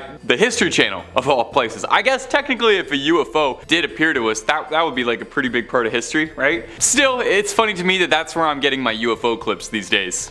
This clip isn't some blurry footage shot from somebody staring right up at the sun. Instead, we have a front row seat from a B-320 pilot's cockpit as a pilot over a commercial flight in Colombia saw something truly bizarre that they couldn't explain. Why don't you take a look at this cuboid UAP that looks out of this world. Let's roll the clip. A metallic looking object that's got a bizarre shape, almost looking like somebody's rolling a giant D20 through the sky, comes hurtling into frame. When you slow it down, it does look a lot like a flying cube, so if you were worried about the Borg coming to assimilate us, this might just be that proof confirming that. Now, in the excerpt from the History Channel clip, they theorized that what this could be a probe or a drone of some type for an alien civilization sending out a first wave of scouts before the rest of the party gets here, and this strange object could be one of those drones, try to sneak on by but being caught on camera. Now, not everyone is as convinced as our friends at the History Channel. More than a few viewers have thought that what that could have been caught in the sky here is nothing more than a balloon, and some strange angles are making it look a lot more alien and cuboid than it really is. So what do we think? Scouts from another civilization coming in to suss out the situation? Or is this clip posted by people who are just full of hot air? I'm getting punny today. Number 3, Arizona. Our next sighting comes to us again from our favorite friend for strange clips of flying objects. You know it and I know it, it's the UFO subreddit. Seeing as how we're on part 7, I think I owe the moderators and users of the UFO subreddit a top 5 Congressional Medal of Honor. There you go. Anyway, this next clip posted by user Giancarlo the Great showcases a UAP caught on camera in Phoenix, Arizona that's got everybody sounding off. Let's roll the clip and see if you can stay silent watching this. Now it's hard not to see what the original poster was talking about because I'm pretty sure you saw the flashing lights floating eerily in the sky like a beacon. What's kind of funny is that the same day, from the same location, Phoenix, Arizona, another user on Reddit unintentionally recorded another angle of the exact same sighting, or at the very least the same object on a similar trajectory. And in that clip we can see it pulsating a bit. It looks a little more circular from here. In fact, several commenters across both of these videos commented that they all saw this in Phoenix. So it's possible that this sighting is bigger than we think, or that there's just not much going on in Phoenix, Arizona. No offense, I've never been, I'm sure it's lovely. I'm not sure which is more likely or which scares me more. Now I've got to admit, this one's got me raising my eyebrows just a little bit because I can't quite figure it out just yet. Some users on Reddit suggested that they thought what this could be is something being dragged in the sky, with some users suggesting that it looked like something was tethered and this could be a custom drone or a nighttime kite, which, side note, was not something I knew anyone did, but I've since learned is kind of a hobby. I'm now wondering how many years of UFO footage has all just been kites with like LED straps attached to the back of them, because I'm starting to suspect it was most of them. So what do we think? Aliens? Kites?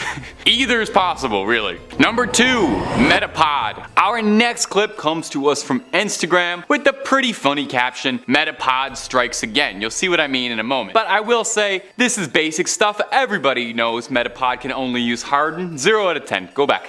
Do a lap. Now, we featured clips from this particular UAP or style of UAP before on this channel, maybe the brand or whoever manufactures these crafts, so it's fitting that the caption is "Metapod strikes again." Well, this particular thing baffled me the last time I talked about it, and it's baffling us again all the way here, so here it is one more time. Let's roll that clip for you. Now, a quick aside for my viewership who aren't big gamers out there, Metapod is a Pokemon that's shaped like a cocoon, and I can definitely see where this Metapod comparison comes from. That's definitely what this creature looks like some sort of strange cocoon. It seems organic to me in a very weird way, you know? As if unlike a lot of other UAP sightings, this thing is something that's actually alive on its own. It almost looks like it moves a little, you know? Like it wiggles just a little bit, like it's got a little jiggle to it. Are you following me with this? I also feel like it looks a bit like a floating beehive. Maybe this thing is kind of like a Rorschach test. You see what you want to see. Now, the fact that this thing keeps popping up with different sightings definitely has me very curious as to what it could possibly be. Also, if there's any Rick and Morty fans out there, I swear this thing has like the exact same silhouette as the giant head that appears in the Get Swifty episode that asks humanity to show it what it's got. Maybe that's why this thing keeps coming back. We haven't shown it what we've got yet, and nobody has performed Get Swifty for it. So maybe get on that, and maybe we can appease this thing. Number 1, Sean Cahill. Our final clip for us today comes to us from Sean Cahill, a UAP enthusiast and a former Navy serviceman who is a veteran of 20 years, who in his retirement has become a decently big name in the UFO community as we set out there to look for the truth. Why don't you take a look at this clip he posted on Twitter and see if you can spot the UAP hovering up above. They'll circle it in red too, don't worry.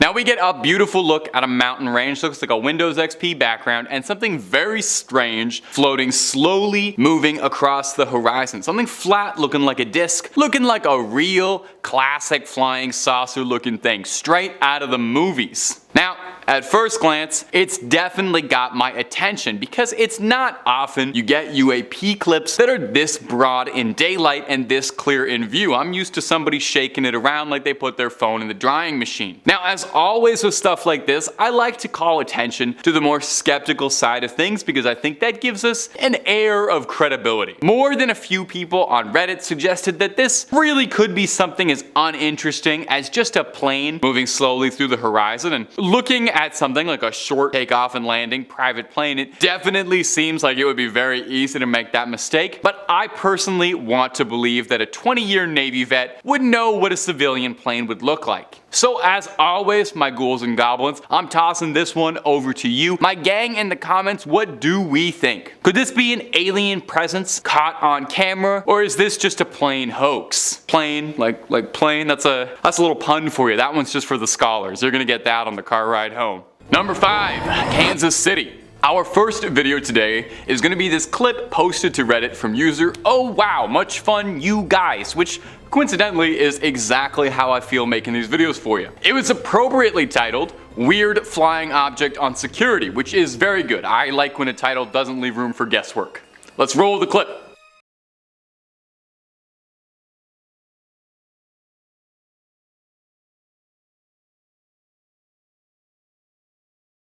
You see that? It's pretty impossible not to. We'll roll it again just in case you didn't. You can see what looks like an alien mothership sneaking into the frame. Now, if you saw that and your jaw's open and you're looking for a little bit of context, our dear original poster provided some. There was no sound at all, and it was cold, so no bugs were making noise either. It wasn't as high as a plane would have been. My next thought was that it was drones, but this would have to have been very elaborate because there was 50 to 100 objects and there were no lights. These objects were solid gray with a matte finish and they didn't seem shiny at all. The best way I can describe what I saw was about 50 to 100 gray square objects that were moving in a grid-like fashion, like silky fabric. The way they moved was similar to Aurora Borealis, centralized entirely within this doorstep. My wife and I were so dumbfounded by it all, we would have thought we were insane until we saw this thread. So what do you think, my noble viewers? Is our fair cameraman insane in the membrane, or are the rest of us insane for not seeing the truth? Hey, you let us know down below in that sweet comment box. And if you're looking for more stories about UFO sightings, I have a pretty good feeling I can know where you can find 7 more parts worth of it. And if space stuff isn't your jam, why don't you click on through, because we got something scary for just about any topic you can think of, and then some. So click through, hit subscribe and that bell, and don't miss a single scream. But do all that after this video, okay? Keep watching this one. We worked hard-ish on it. I worked hard-ish. Alright, moving on. Number 4, Israel. Our next clip comes to us from Facebook. You know, good to have one that's not from the UFO subreddit. Try to diversify a little. It was captured in Hadera, Israel, and it features something truly shocking. Let's roll that clip and take a look for yourself.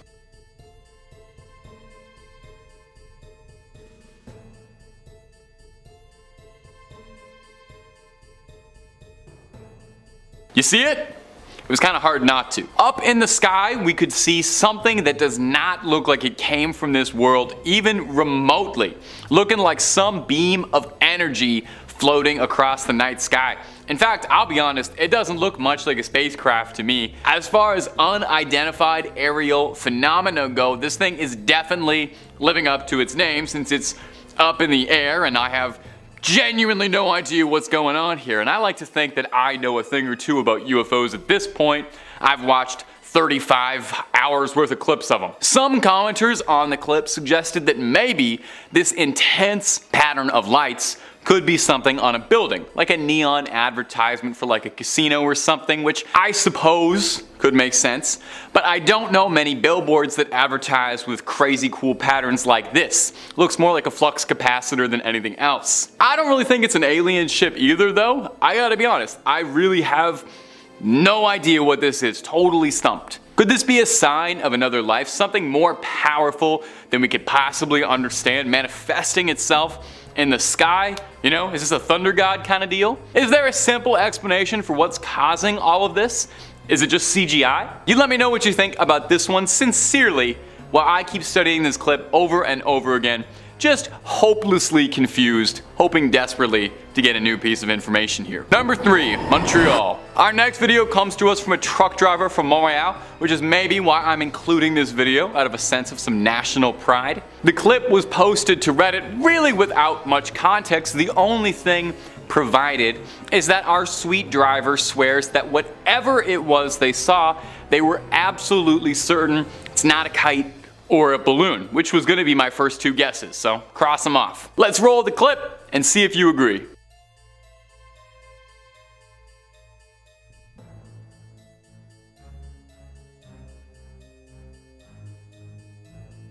Pretty weird, right? You saw it, right? We can play it again if you didn't, but I hope you did. Take a real good look up in the clouds to make out that strange gray oblong just floating along. Whatever is following this driver as he makes his route is definitely weird.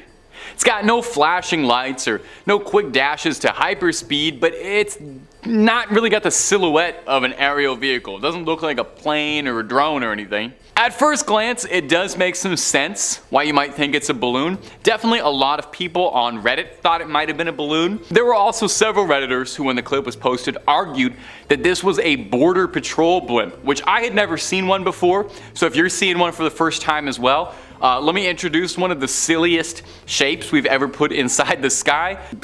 What did I just call it? A border patrol blimp? Ridiculous looking thing. So what do we think out there, my top 5 scary gang? Is this clip full of hot air? Or could this be a sign of some unknown visitors in the sky telling us that we should keep on trucking? Our next clip, number 2, Rome. Our next clip comes to us from Reddit as well. It's a very short clip, but hey, sometimes the short ones are the best ones, you know? Keep it short and sweet and all that. Let's let the clip do the talking here, and let's roll that clip. We liking this? We liking the roll thing?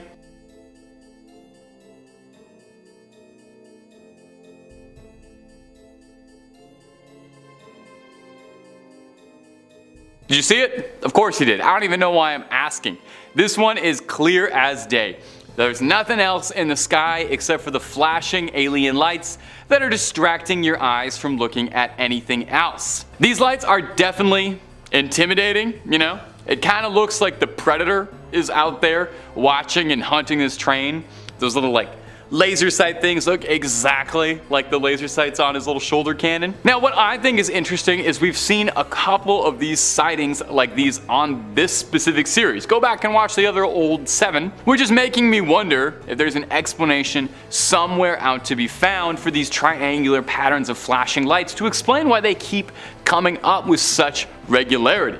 Drones are what comes to mind as always, and it's usually what comment sections seem to think, because we can make drones do pretty impressive things. If you ever see those displays of like drones making pictures in the night sky, it's possible. But the set of lights don't seem to be moving too much, or at least the train is going significantly faster than they are, which does make me wonder if maybe these lights are stationary, perchance. If these could be lights from the top of a building, maybe off a radio tower or something. Or could these be 3 perfectly coordinated alien scouts watching from up above? Now, some detractors and skeptics suggested that it could be as simple as a trick of the light, or something reflecting in a strange way. Although if you're like me, and you watch the video about 100 times, like I do every time I make one of these things, you'll see it pass extremely briefly behind a signpost, like a single second. Meaning whatever this thing is, it's way off in the background. So what do we think? Could this have been a close encounter of the third kind, or is this train of thought just hopeless? Puns for all my scholars out there. You'll get that on the car ride home. And number 1, Ontario. Hey, what a lovely coincidence, because this clip is also a series of mysterious orange flashing lights moving in a triangular fashion. I told you these are a recognized phenomena. Nobody believes me. Anyway, let's let the clip do more of the talking. Roll that clip.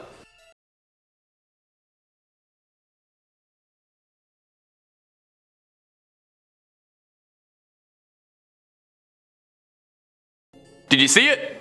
Those flashing lights shooting across the night sky like they were on a mission? Looks like an incredibly similar thing to the sighting from the previous video. I promise you I didn't arrange it like this intentionally. That just happened. Movie magic. I did some digging between now and the last point I just spoke about, and in the last 30 seconds I've come to understand there's a popular conspiracy theory regarding a secret alleged Black Ops stealth aircraft called the Manta Ray TR-3, a hypothetical triangular aircraft that some UAP enthusiasts believe to be tied to several reportings of triangular UFOs like the one you saw in these last 2 videos. Now it would make sense, and it's definitely something I want to be cognizant about when I'm making UAP content, is probably, if we're being honest, more likely, if anything, strange stuff we see up in the sky could be advanced government technology more than it would be little gray men passing through the clouds. In fact, the CIA themselves believe that over 50% of reports of all unidentified aerial phenomena throughout the 50s and 60s were merely people sighting the U-2 spy plane while it was being tested and believing that that's what they were looking at.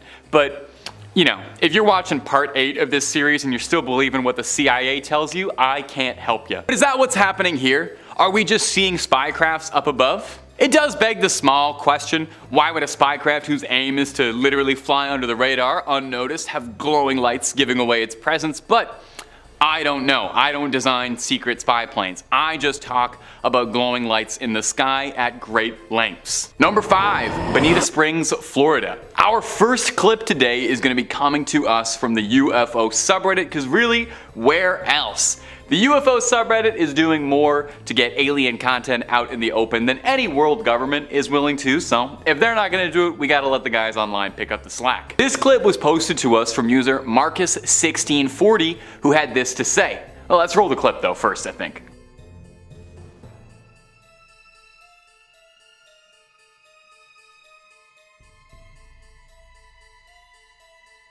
I was working in my garage, which is about 100 feet west of this camera location, doing the things you do to keep the wife happy. The sky's clear, and out the corner of my eyes, I see this bright ball getting bigger and bigger. It was really bright and then faded away fast. It wasn't a meteor, and I checked planes live, nothing was close. I'm in Florida, so this stuff is pretty common, but this was weird. And no noise. Now in the clip it can be a bit hard to see, so I'll guide you through this, definitely as well because it isn't black and white, which does take away some of it. But we see a bright light up in the sky that comes into frame, hovers around a little bit, it kind of seems like it's scoping out the situation, and then flies out of frame after, I guess, it decides there's nothing happening.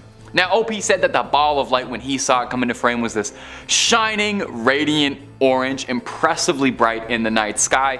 Obviously, that doesn't translate super well, so we have to use our imagination just a little bit, you know, close your eyes and imagine it's bright and orange. Wow, what a lovely shade you used. Now some speculation in the comments section of Reddit had people wondering if possibly this could be something like space debris burning up on re-entry, or a satellite reflecting the sunlight down to Earth for but a second. Pretty difficult to tell from here, but that's the way it goes with the paranormal sometimes. Nothing can ever be so easy, and would we really want it to be? I think we should have to fight for it just a little bit. Fight to get the truth out there. And as usual, my friends, if you're looking for more UFO sightings and content, I have a pretty good idea of where you can find more of it. We've got 8 parts worth of UFO sightings from 2023 alone.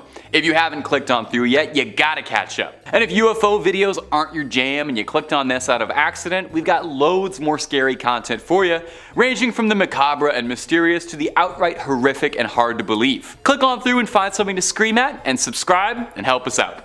Mean a lot from Old Tay. Number 4, the Netherlands. Our next sighting is going to come to us from the Netherlands. Seems even aliens can't resist hitting up Amsterdam. Let's roll the clip first to get your eyes on it, and then we're going to take a quick listen to the description posted by its witness, who's remained anonymous. Just before 6 p.m. in front of the cinema in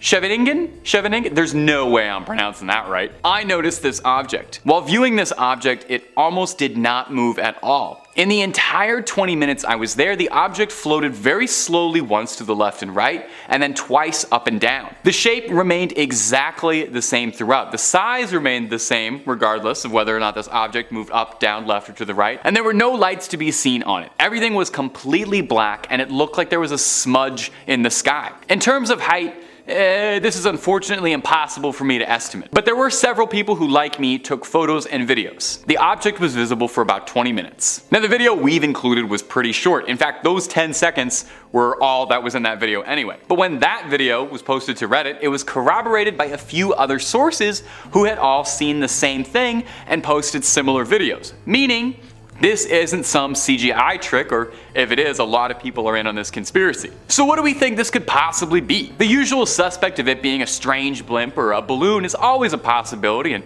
I've seen enough of these videos now that I'm always instantly like, this is probably just a balloon, isn't it?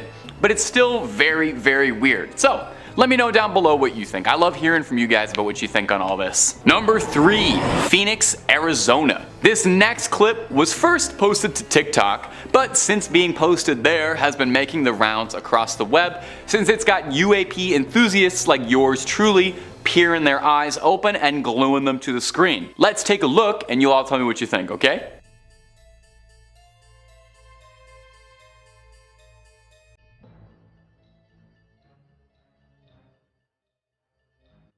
Now whatever is going on in there is definitely odd. That much I can say with absolute certainty. There's something up there in the clouds that's floating above almost menacingly, maybe that's just me, and it's flashing a light brightly, and I swear it almost looks like it's turning invisible over and over again. The thing seems to be slowly moving across the sky in a way that makes it look like it's scanning the surroundings. Naturally, commenters went a bit wild with this clip, speculating like I am now. Some suggested that this could be something like hyper advanced military technology being tested out in the field, which would definitely be exciting, and honestly, more probable than not, I feel like there's a lot the government don't tell you about what they're working on. The CIA themselves even said that they think most alien sightings in the 50s and 60s were just reports of the U-2 spy craft. Others suggested that this could be something as dull as a civilian drone being flown around in the sky with a lighting rig attached for no other purpose than to drum up attention and get some TikTok views. But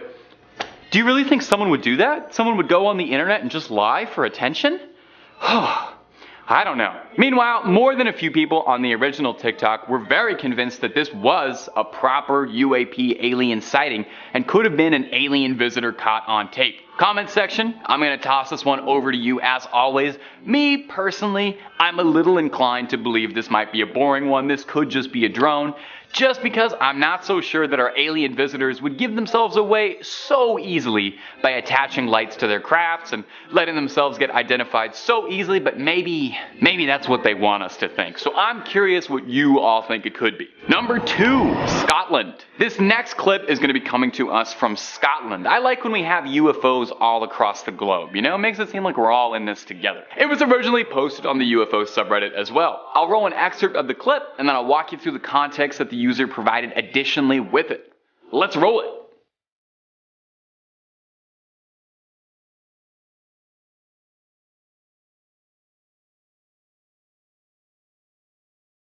Okay, pretty cool stuff, right? So the user posted, there are 2 objects in the sky moving at a steady speed. They were not massive, I reckon about the size of a Jeep, maybe twice that size at most. Twice the size of a Jeep is pretty big, I think. Definitely smaller than a plane, but a lot bigger than drones. They had no lights, no wings, no windows, and no propellers. They also made no noise. These objects look much bigger in real life than they did in the video. On film, they appear to be black, but in real life, I would say they had a color similar to a cloud. Not quite white, but not quite gray either. They looked to be spheroid or tic-tac shaped, and they looked solid and metallic. They seemed like they had smoke coming out of them sometimes, but it was hard to know if that was just them moving through the clouds, causing an effect that looked like smoke. In terms of height, they were flying about twice the height of a typical city building, definitely lower than a plane would have. Also, may I just say, as someone who watches a lot of UFO clips, to be able to find one that is clear as day, filmed on a high quality camera, recorded for a good amount of time, and also had a lot of context provided, put this thing in a museum. That is 1 in a billion. I don't even care if these things aren't aliens. Those 3 qualities are more exciting than aliens to me. Now, when this clip was posted to Reddit, there were a few people speculating that these could be balloons, despite the original poster pointing out that they thought the things were emanating smoke, so it's, no pun intended, a bit up in the air what these things might be. We get reports of cuboid or tic-tac like UFOs a lot in this video series, which does make me think there's something suspicious going on if so many people report on similar objects like that, but we still don't have any answers. I hope we get there someday. I know the truth is out there. Number 1, Hollywood. Our final entry for this video is going to come to us from Hollywood. Even aliens like the tourist hotspots. Let's roll the clip and I'll add the commentary and speculation afterwards, because this one's a good one. There's a reason I saved it for the last.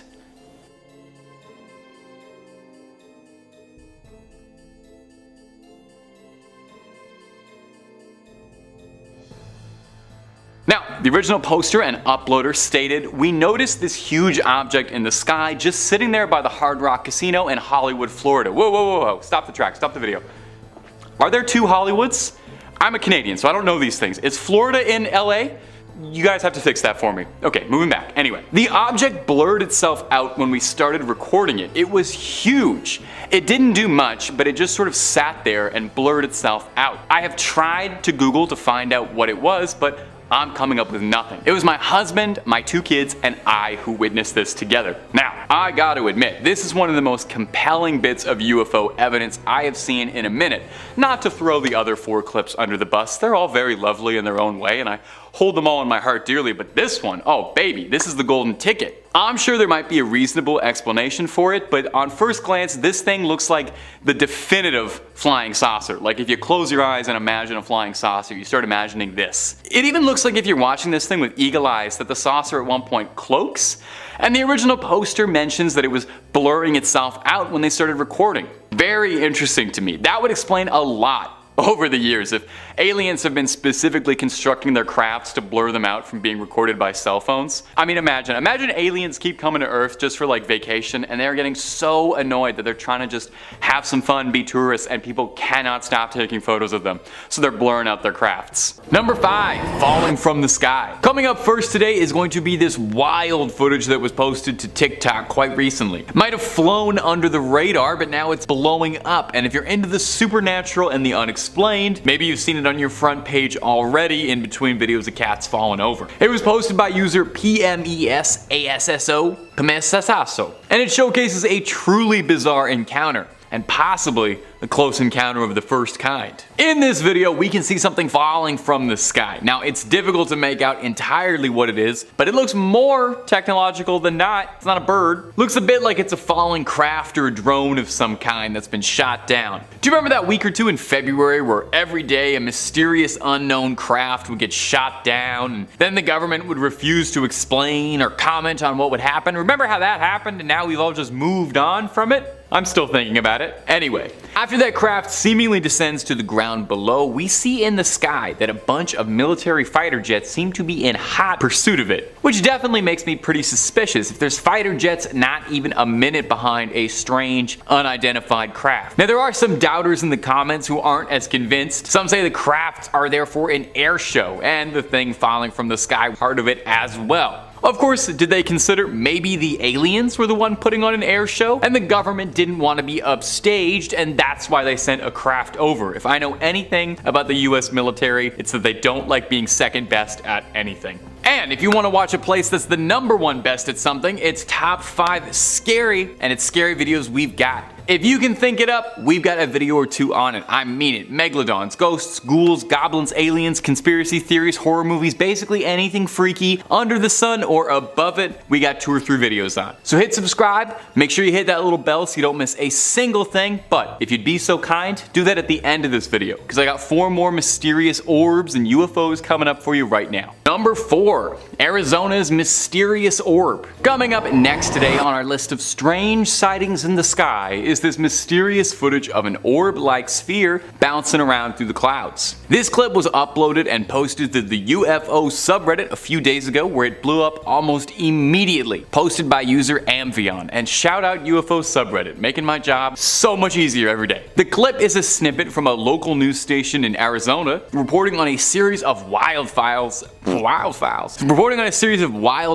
in San Bernardino, California. When the camera catches something a little hotter, as a pun, if you see what I did there, you can see a strange little orb floating around high above the forests. Now, it's very difficult to tell from here, but it looks to be moving at an incredibly fast speed, with seemingly no method of propulsion or exhaust trails to be found. It can even be going through the smoke at one point during the video, which would be catastrophic for most aerial craft, as this area would be far, far too hot to approach via helicopter. Now, a user in the comments added a little bit of additional insight too. It looks very far out from where anyone could be piloting a drone. Looks to be a few miles out in the brush. Any civilian would be heavily discouraged, if not outright prohibited, from flying a drone near a wildfire area, with a possible crash with a helicopter being disastrous. So it has to be something that wasn't supposed to be in that airspace, or maybe doesn't even know where it is. So it's hard to tell what's going on with this one. I'm not sure what any skeptical answers or rational answers could be beyond the usual catch-all of strange drone or weather balloon. The object doesn't move too erratically or non-humanly, so it doesn't seem like it itself is making the decisions. I'm really not sure what this could be, my friends, which means you know what time it is. You let me know down below what you think it might be. Or just tell me something nice about your day, you know, I don't know, something that made you smile today. Number 3, something from the sky. Coming up next today at our number 3 spot is going to be this short, sweet, mysterious clip posted to us on the most reputable source of information on the internet, TikTok, by a user going by the name of Brian Daniel. Gosh, people have the weirdest names on the internet these days. Brian Daniel, what does that even mean? In this short clip, Daniel claims that near his home, something fell from the sky onto the ground below, glowing a searing bright blue, ethereally brighter than anything he'd seen before. Commenters said they'd seen the same thing in Florida, where the uploader lived. News reported that it was a meteor, but Daniel claims that it goes much deeper than that. He claims that the next day he tracked the crash site of the meteor and discovered what seemed to be a government operation cleaning the possible crash site, filming some feds standing around with their thumbs in their pockets on the beach. From there, Daniel claims that a mysterious man in a suit was on his front lawn filming his house, and him when he got home, and he didn't look like he was from the housing authority. Eerie. For what purpose? We don't know. Now, as fantastical as this video is, I'm always more than a little weary to believe something from TikTok, just because the app is very, very easy for anyone to edit content with, and this video is literally 3 disconnected shots clipped together. I know I'm a man on the internet telling you to believe things, but I think you should always be incredibly rational and skeptical and take everything with a grain of salt, and there's nothing to suggest that these 3 things were even taken by the same camera. Now, the meteor in Florida is real. That happened on April 13th, 2021, so jot that down, that did happen. But the thing that's really holding me back about this clip, and the reason I find it more skeptical than I believe it, is because the mysterious agent at the end of the video is wearing a suit that doesn't quite fit him. I thought they were the men in black, not the men in the dress for less at Ross's summer collection. Bet you didn't know I could go there. Number 2, what's on the moon? And coming in next today is going to be this incredibly weird clip posted to TikTok recently by a user going by the name of Larry Liu. Now, this is one of the stranger supernatural UFO clips I've seen in a few minutes. You'll see why in a few seconds. You'll definitely want to see this. In this strange clip, we can see something filming something bizarre that seems to be orbiting the moon. We can see some unknown objects flying around our moon, getting a little too close for comfort. That's our moon. Is that our own technology? Are these man-made satellites, or are these scouts, drones, or something else not of this world? Now, before we really put our tinfoil hats on and get wild with the speculating, we need to talk about the zoom in and the quality on this camera. I am inclined to believe that this guy works for NASA because he seems to have the James Webb telescope in his back pocket. I have watched innumerable, countless UFO clips for work, and I have literally never seen a clip this high quality. I was salivating watching this. I can't even talk about the alien stuff because I'm too busy focusing on the pixels in this thing. You can make out the footprints on the surface of the moon. You can see Neil Armstrong's size 13 on the dust. You're telling me this guy shot this on his phone? Why is this man not filming every single supernatural occurrence on this planet? If we set this guy up in the woods,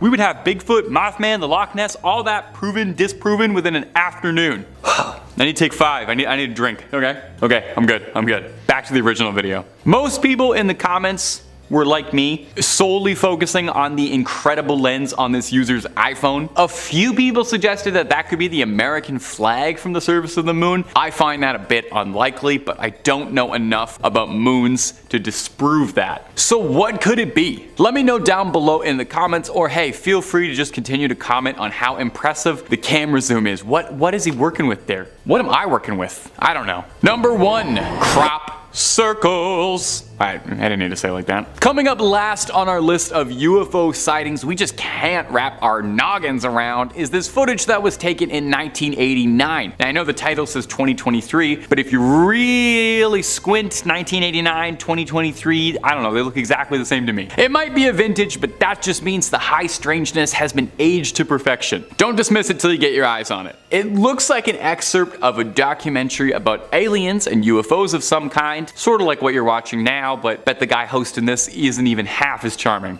In the video, clear as day, we can see two strange, small, metallic spheres racing around a farmstead, glowing bright against the shroud of the night sky. They seem diligently at work, creating an intricate pattern below in the fields. Some sort of circle in the crop, an almost crop circle, if you will. I feel like crop circles kind of fell out of vogue in alien culture, which is a shame. I think they're very cool and fun. They always make me think of the underrated M. Night picture, Signs. I know some people hate that movie, but I thought otherwise. Anyway, I guess our parents were much more frightened by flattened designs and bits of grain and cereal, and we just don't feel the same way. But I, for one, want to bring it back. I want to bring crop circle culture back. Now, this clip is pretty remarkable. Some say it almost looks too good, and there's been a raging debate in the UFO and alien community as to whether or not this was a real clip or a very well engineered hoax for darn near 30 years now. Detractors argue that it's CGI, while believers state that the CGI would be too advanced for the time. I mean, most CGI around this era looked like Reboot, you know? Not to besmirch Reboot, but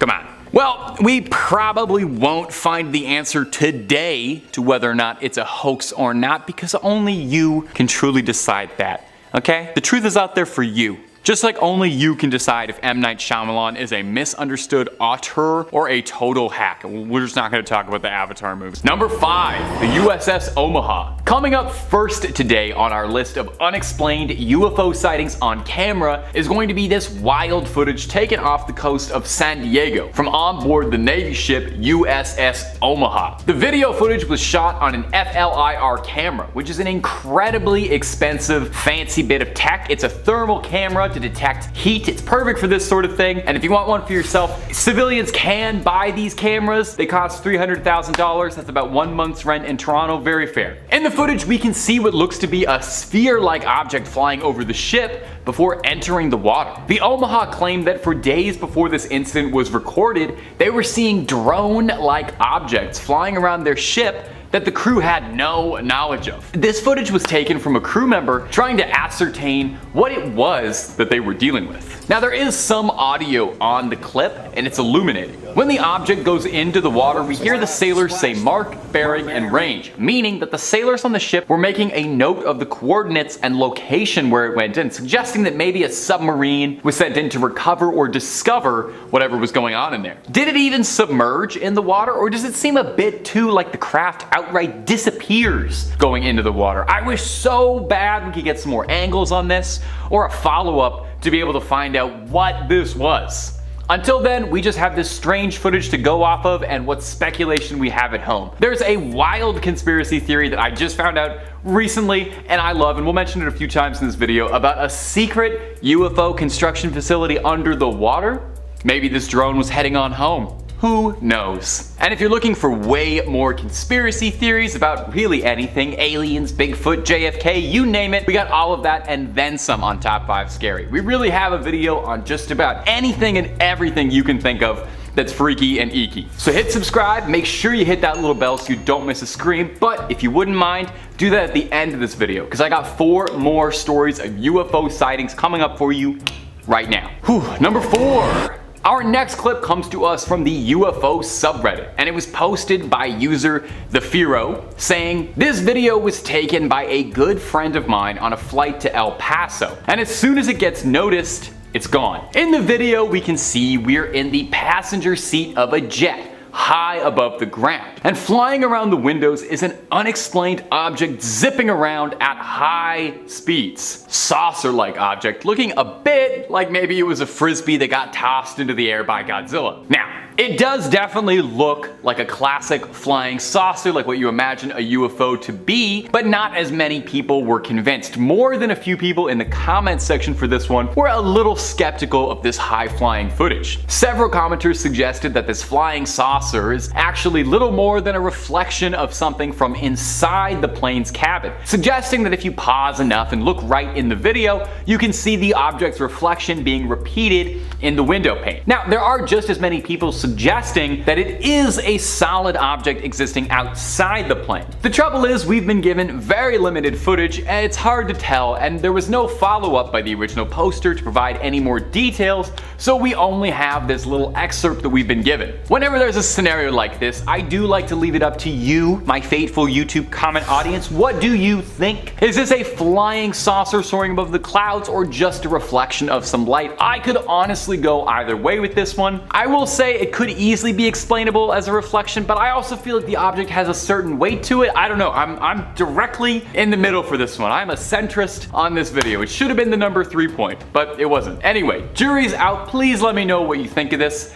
Let's move on to number 3. Number 3, New Delhi. Coming up next is going to be this clip shared online with the caption, "A weird set of lights above New Delhi."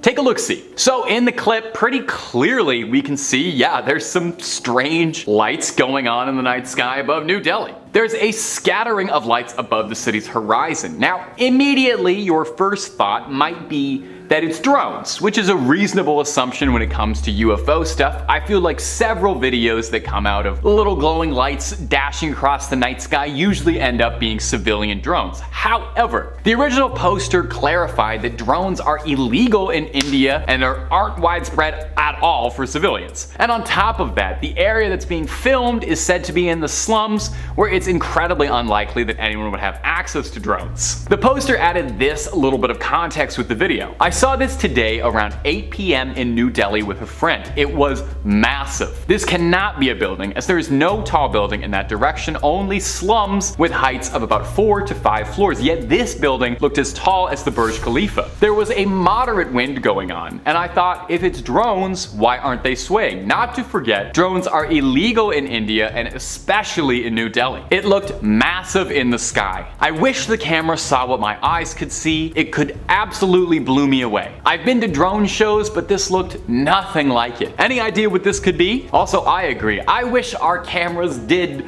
just capture exactly what our eyes saw. It would make all this UFO stuff so much easier, and also I would finally get a nice picture of the moon to have on my phone. Now, some people in the comment section on this clip suggested that maybe it was a laser light show, but that's just speculation and nothing concrete. Well, one particularly good suggestion from a commenter that did make me laugh said that the original poster should have ran towards the lights to see what happens and investigate up close and personal, you know? Worst case, yeah, you get abducted, never see your friends, family, or home planet again, but you also would get the ride of a lifetime, and if you do survive to come back home, you get an amazing story to tell people. So live a little. Number 2, Garden Ridge. Our next offering for your entertainment, and I hope your amusement, is this short clip that was uploaded to YouTube pretty recently. UFO spotted over Garden Ridge, Texas. In this clip, we can see a somewhat strange flying object that looks a bit like a cocoon being propelled forward, or maybe even a beehive or something. The entity has no propulsion or trails behind it, which really doesn't explain how it's moving forward so fast. Some sort of anti-gravity manipulation technology that I don't understand. Is that too wild to speculate that an alien has that? Now, we've seen cocoon-like UFOs a few times doing these videos, actually. We saw them a bunch. I don't know if you remember, one of them turned out to be Mr. Peanut, but most of them are UFOs. I'd say after triangle UFOs or little light clusters, I probably see videos of little cocoon-like UFOs like this more than any other kind. So what are these cocoon-like UFOs that keep appearing, and why do they all look so similar? This lack of propulsion too is really puzzling me. Now, the original poster returned after the fact to add a little bit of clarity in the comments. He said the object was moving with the wind, not against it, so maybe it's possible it's something like a weather balloon that has been swept up in an air current. That's usually what most of these clips turn out to be. I would love to see a statistic on how many UFO sightings are actually weather balloons, because I suspect it's probably like 99%. Another commenter suggested that this could be an object heading towards Randolph Air Force Base, speculating that the UAP seen in this video could be a manned jetpack or a very tiny stealth craft of some kind, which would be pretty cool, or even some sort of new drone technology the US military is developing. Now, among other things though, the original uploader did admit and suggest that this really could just be a balloon balloon, suggested that he thought it might be attached to a floral arrangement that somebody let go of. Hey, maybe an alien was picking up a last-minute Valentine's Day gift, or hey, maybe an alien had to apologize to someone, you know? Maybe a probing went wrong and a little flowers was the only thing that could smooth it over. I wonder if they'll keep that in the video. Number 1, the A10 over Arizona. And coming up at our final spot today for crazy UFO footage is going to be this dramatic footage of a spherical UAP being filmed tailing an A10 aircraft over Arizona. The footage was filmed by a mobile scope truck recorded by the DHS, that's the Department of Homeland Security. The craft caught on camera is one of unknown origins. Well, obviously, that's why it's a UFO. The U doesn't stand for usual, it's unidentified. Now there's really not a lot to go on from this clip, as the original uploader didn't provide a ton of insight or backstory beyond the short clip, so we're left with mostly speculation. Similar to the previous clip, I have to wonder maybe if this is a drone of some kind due to its size in comparison to the rest of the craft, which dwarfs it. Could this be an unmanned craft? Is someone piloting it from a remote location far away? Now earlier in the video I quickly shouted out a conspiracy which I recently discovered, and I hope we can do like a full video on it because it was fascinating, saying that a majority of the crafts that we see in UFO videos are scout crafts that come from a construction facility hidden somewhere deep beneath the ocean from a civilization that predates ours. This advanced technological facility is manned by an artificial intelligence that keeps it running autonomously and produces these small crafts naturally to scout out the planet and, well, I don't know yet what they're doing, but something alien. Now obviously that is a very tinfoil hat theory. I got it from a less than reputable website, but it is a ton of fun to speculate on and would certainly make sense why there are so many sightings of these similar objects if they were all literally coming from the same factory line. And also, wouldn't that just be the nicest, I don't know, funniest little ironic cap to aliens if we're spending all our time looking up but they've been below us the whole time? Anyway, something to think about. Number 5, the Phoenix Lights. If you ask most people what the most famous UFO sighting in the world was, they might say the Roswell, New Mexico incident. It's definitely the most referenced in pop culture. There's a CW TV show about it that's had like 10 seasons. Roswell is almost synonymous with the concept of flying saucers. But the most documented UFO sighting occurred in 1997 in Phoenix, Arizona, when a series of bright lights in the sky were seen together by hundreds of people. Okay? This isn't just some passing dot, this was something hundreds of people corroborated on. Now, like any good UFO sighting, there's no real concrete answer as to what happened and only speculation to go on. So let's run through the facts. It was on March 13, 1997. Hundreds of people around Phoenix described seeing these vivid bright lights, around 6 or 7 total. Now reports claim that these mysterious lights were huge and big enough that they were blocking out your vision of the clouds, the stars, but they wouldn't produce any noise like a jet or a helicopter or anything. Big, blocky, silent. A few hours later on that same night, a second wave of sightings came over the city, describing a long trail of blinking objects that some said was a mile long and boomerang shaped. They were blinking in regular intervals, orange and blue lights. Air traffic controllers reported seeing these lights, but didn't detect any planes on the radar. And the air traffic controllers described this incident as inexplicable. But maybe the strangest part about all this, maybe just to me, is that the first person who called in the sighting was legendary 80s mullet owner and actor Kurt Russell, who was flying into the city with his son. Snake Plissken asked what the strange lights hovering over the city was, leading to Kurt Russell calling it in. The only thing he got back from air traffic control was, "We don't show anything." Now officially the military would claim that this was a test for high intensity flares, but eyewitnesses weren't so convinced. The governor of Arizona at the time, who was a former Air Force officer, claimed that the aircrafts he saw that day didn't resemble anything he had ever seen in his life. So, what happened in Arizona that day? Was it a widespread enough hoax, government cover-up, or proof of life from beyond the stars? You tell me. And if you're looking for more UFO videos, you already know we have got that and then some. Click on through to the channel, we've literally got hundreds of UFO videos. You could be watching them for the rest of the evening. But if UFO stuff ain't your jam, we've got cryptids, conspiracies, true crime, fake crime, pretty much anything you could want. So hit subscribe, hit that little bell, and don't miss a single thing. But do it at the end of this video, would you kindly? We got way more UFO sightings coming up for you. Number 4, Japanese Flight 1268. Our next sighting comes to us out of Japan.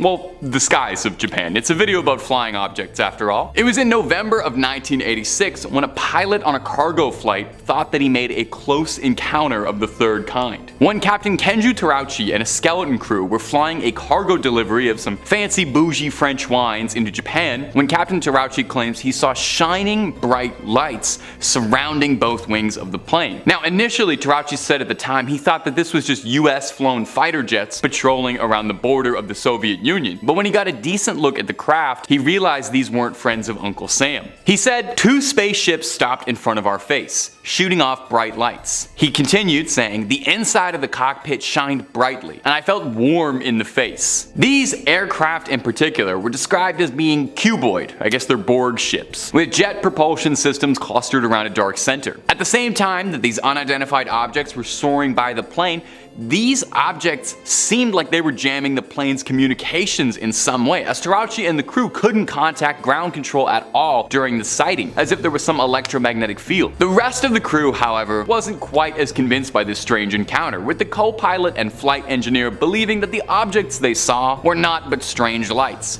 and agreed that they were definitely unexplained and they couldn't find a reasonable possibility for what they were, but that they didn't necessarily think they were flying saucers. A committee looking into the phenomena claims that it was just light refraction through ice crystals suspended in the clouds, but that doesn't quite explain how the cockpit got warm or anything like that, or where the communications were going. So what do you think? Aliens or ice crystals? Number 3. The Betty and Barney Hill incident. It's sad how many people see a UFO and no one else in the entire world will believe them. You know, not their friends, not their family. That's why this case is different. A young married couple claims that not only they saw a UFO together, but they were abducted together. That's one for the memory books. You know, they say the couple that probes together stays together. It's a fairly well documented case. It even served as the inspiration behind the alien abduction story in American Horror Story Asylum. And how about Evan Peters, huh? Love that guy. Anyway, the real story revolved around Barney and Betty Hill in 1961. The two of them were driving home through New Hampshire when they both saw a blinding bright light flying above them in the sky. Betty started to feel dizzy and the two of them soon found themselves asleep on the road. A moment passed and they found themselves parked in their driveway 2 full hours later, not remembering a second of what had happened. The couple claimed that they had traveled to a star system 39 light years away called Zeta Reticuli. The two had connections and were able to get in contact with Air Force officials to report their strange sighting, and would spend the next few years trying to explain their case to anyone who would listen in the desperate hopes of getting some help and some answers. Barney would meet with a psychiatrist regularly who he told that he kept having nightmares where he was being operated on by small gray-skinned,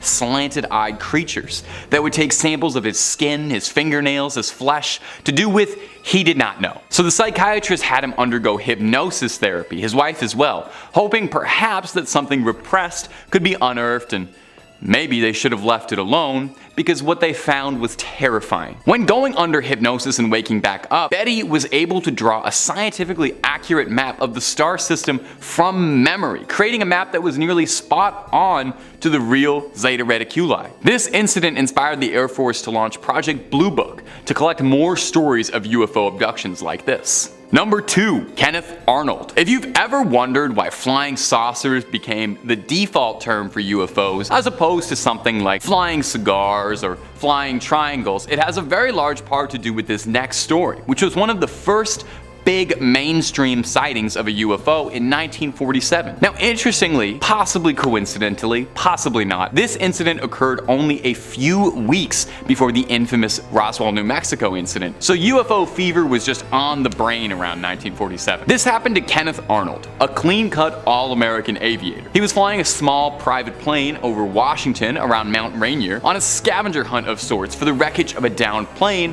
which had a fairly significant reward offered by the Army for its salvage, which Kenneth was after, of course. While he was prospecting, Arnold claims to have seen nine blinding bright flashes of light, flying in a bizarre pattern like the tail of a kite. Described as saucers moving at an incredible speed, Arnold tried to do his level best to assess what these things were from the seat of his aircraft, working out how fast they were moving, taking his watch and clocking from when they reached the peak of the mountain.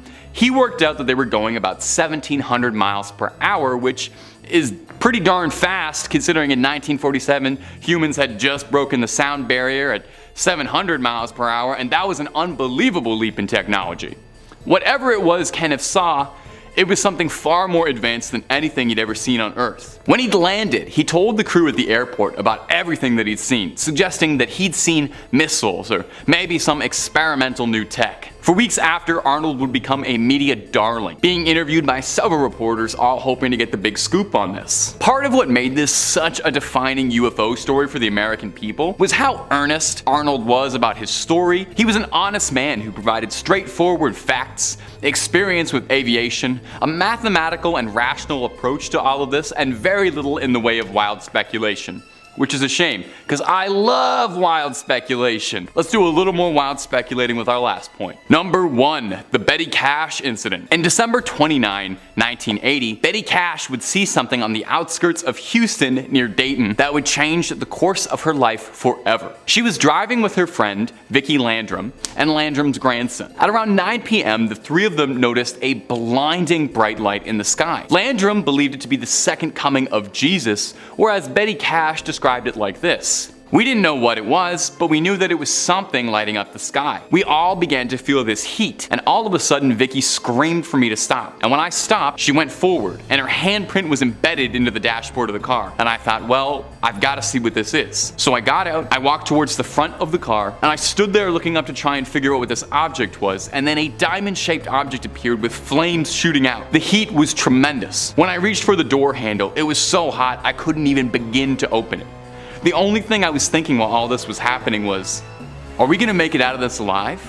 Landrum stated that moments later, a large squadron of black helicopters took over the sky above the area. After the choppers cleared, Betty took the Landrums home and retired for the night. The next morning, Miss Cash said she was extremely sick, suffering from nausea, vomiting, diarrhea, weakness, an intense burning in her eyes. Now, bizarrely, Landrum and her grandson all reported the same symptoms. These symptoms would worsen pretty seriously, with large blisters forming on the skin, and eventually Betty Cash had to be taken to a hospital where she was suffering from cancer symptoms, where she lost large patches of skin and clumps of hair. Now, to date, there has never been a conclusive answer to what happened to Cash and Landrum. What caused the radiation sickness?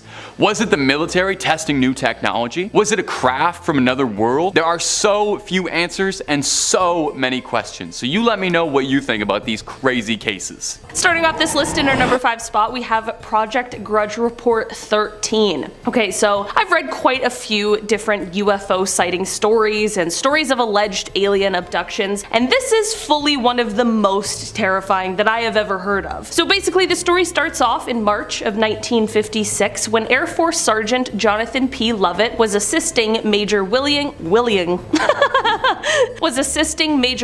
Cunningham in the White Sands Missile Testing Grounds near Holloman Air Force Base in New Mexico. The pair were out searching for debris from a recent rocket test when Major Cunningham heard a loud scream. His first thought was that Sergeant Lovett had been bitten by a snake, so he went around to help aid his partner when he allegedly saw something he never expected. He recounted seeing the sergeant being dragged away by some sort of long serpentine arm that had wrapped around his legs. Whatever this creature was, it was connected to a hovering silver disc that was in the air about 15 feet away. The major stood there in horror as he watched this creature and the sergeant retreat into the craft, which then rose vertically into the sky. Of course, he radioed for help, and while he was taken to the hospital for observation, search teams were sent out immediately. It wouldn't happen until 3 days later that they would find the body of Sergeant Lovett, only 10 miles from the site where he was said to have disappeared from. The autopsy performed on him later also only raised more questions than answers, as his body was severely harmed. So of course there was an investigation that happened, and many people claim this investigation was detailed in a 600-page document labeled Project Grudge Report 13. But the problem with this is that no official information on Report 13 exists, and the US government denies its very existence. Though Grudge Reports 1 through 12 have been declassified, along with Report 14, no official mention mention or accounting of Report 13 exists, and the story solely relies on secondhand accounts of the horrible incident. In our number 4 spot today, we have the cigar-shaped UFO. Okay, so let's set the stage. It's 2:45 a.m. on July 24th, 1948, and there are 20 passengers aboard a twin-engine propeller plane that is at 5,000 feet, being flown from Houston to Atlanta by pilot Clarence S. Childs and co-pilot John B. Whitted. Out of the 20 passengers on board, 19 of them are asleep at these early morning hours, and everything seems to be going as per usual until it wasn't. The 2 pilots and the 1 passenger who was awake all witnessed the same thing about 20 miles southeast of Montgomery, Alabama. About a week after the incident, the pilot explained what he had seen by saying, quote, "It was clear there were no wings present, that it was powered by some jet or other type of power shooting flame from the rear some 50 feet. There were 2 rows of windows which indicated an upper and a lower deck, and from inside these windows a very bright light was glowing. Underneath the ship there was a blue glow of light. By his estimates, he watched the UFO for about 10 seconds before it completely vanished." The co-pilot gave a similar explanation and also added, quote, "The object was cigar-shaped and seemed to be about 100 feet in length. The fuselage appeared to be about 3 times the circumference of a B-29 fuselage. It had 2 rows of windows, an upper and a lower. The windows were very large and seemed square. They were white with light which seemed to be caused by some type of combustion. I asked Captain Childs what we had just seen, and he said that he didn't know." Well, this is obviously all very strange and peculiar. What has driven UFO enthusiasts even more is the fact that this strange sighting was of course later investigated by the US government, but the results of that investigation have allegedly been mostly destroyed. Does that mean that they found something they aren't willing to share yet? Some believe that perhaps the pilots and the passenger witnessed a secret Soviet spy craft, while others believe it was definitely something of the extraterrestrial variety. In our number 3 spot today, we have the Lubbock incident. On August 25th, 1951 in Lubbock, Texas, a group of scientists from the Texas Technical College were all hanging out in the backyard of geology professor Dr. W.I. Robinson. They were all just chilling, enjoying each other's company until around 9:20 p.m. when they saw something very strange. It was a V-shaped formation of 15 to 30 bluish-green lights passing overhead. They were completely confused over what it could be, but figured that the lights would likely reappear, which they did. About an hour later, the lights reappeared, and at this point, all of these scientists knew that they had witnessed something exceptionally interesting, but what was it? The scientists weren't the only ones to witness the lights either. About 350 miles away in Albuquerque, New Mexico, an employee of the Atomic Energy Commission's top secret Sandia Corporation, who had a high-level Q security clearance, had been sitting outside with his wife, quote, "gazing at the night sky, commenting on how beautiful it was, when both of them were startled at the sight of a huge airplane flying swiftly and silently over their home. On the aft edge of the wings, there were 6 to 8 pairs of soft, glowing bluish lights. There were more sightings as well, all reporting a similar thing. The group of scientists began investigating, tracking the lights, which they witnessed 12 more times. They measured the angle of the lights, they tracked the speed, and they attempted, unsuccessfully, to try and measure the UFO's altitude. Here's the deal with this though. The government did end up investigating, but the official explanation for these lights is the most cryptic message I've ever seen. It read, quote, "I thought that the professor's lights might have been some kind of birds reflecting the light from mercury vapor streetlights, but I was wrong. They weren't birds. They weren't refracted light. But they weren't spaceships. The lights that the professor saw have been positively identified as a very commonplace and easily explainable natural phenomena. I can't divulge exactly the way the answer was found because it is an interesting story of how a scientist set up complete instrumentation to track down the lights. Telling the story would lead to his identity, and in exchange for his story, I promised the man complete anonymity. Despite people claiming that the mystery has been solved, by this explanation, people are left with a lot more questions than answers." In our number 2 spot today, we have the Shag Harbor incident. This UFO encounter is often referred to as Canada's Roswell, so I was shocked that I hadn't heard of it before. Basically, this incident took place on October 4th, 1967, when an unknown object crashed into the water near Shag Harbor, which is a tiny town in Nova Scotia. There were at least 11 people who witnessed this object as it crashed, and many people claimed to have heard a whistling sound followed by a loud bang when the crash took place. The witnesses that claimed to have seen the UFO were all doing a bunch of different things at the time. One couple was just sitting on their porch, but the 2 witnesses that really get me are a flight pilot and a ship captain. On Air Canada Flight 305, First Officer Robert Ralph pointed out to Captain Pierre Charbonneau that there was something strange at the left side of the aircraft. They reported an object tracking along on a parallel course a few miles away and described it as a brilliantly lit rectangular object with a string of smaller lights trailing the object. Shortly after they first noticed it, there was a large but silent explosion near the unknown object, and then 2 minutes later there was a second explosion, but this one faded to a blue cloud. As for the ship captain, Captain Leo Howard Mercy, he saw 4 blips on his Deca radar that were totally stationary. This led to him looking up to the sky, and that is when he saw 4 bright objects sitting in a rectangular formation about 28 kilometers from the vessel's window. He wasn't the only one who saw it on board. The entire crew of nearly 20 fishermen stood on deck and watched. A man named Laurie Wickens was another one of the witnesses, and he and some of his friends ended up calling the RCMP, the Royal Canadian Mounted Police, because they saw a huge object floating in the Atlantic Ocean about 1,000 feet off of the shore. This is all super weird, and not only the RCMP, but also the Royal Canadian Navy and the Royal Canadian Air Force became involved in investigation, but nothing was ever recovered or found. But it was also revealed that all commercial, private, and military aircrafts along the eastern seaboard were accounted for, so what could have all these witnesses seen? Since they have never officially identified what it was in the official Government of Canada documents, it is listed as a UFO. And finally, in our number 1 spot today, we have the Westall incident. Taking it back to 1966, we have the largest mass UFO sighting in Australia that at the time was largely ignored. This incident took place when over 300 students and staff members of a school in Melbourne all witnessed multiple UFOs silently flying through the air before they landed in a nearby field. Well, there's been a ton of speculation about this incident in the many years it's been. One witness account stands out among the rest, and that is the account made by the science teacher from the school, Andrew Greenwood. He was alerted to the UFO event by a hysterical student, and when he went outside to see for himself, everything changed. Previously a skeptic of UFO stories, Andrew's mind was abruptly changed when he saw, as he described it, a round silver object about the size of a car with a metal rod sticking up in the air. He went on to explain that suddenly 5 planes came and surrounded the object, all while more people were gathering to watch. He called what happened next the most amazing flying he has ever seen, explaining that, quote, every time they got too close to the object it would slowly accelerate, then rapidly accelerate, and then move away from them and stop. Then they would take off after it again, and the same thing would happen. This went on for about 20 minutes before the mysterious object just vanished. As weird as this all was, what was almost weirder was what happened next. Firstly, the headmaster of the school is said to have tried to put a stop to anyone talking about the incident at all, threatening severe punishment to any student or staff who was caught speaking about it, and when the Royal Australian Air Force contacted him,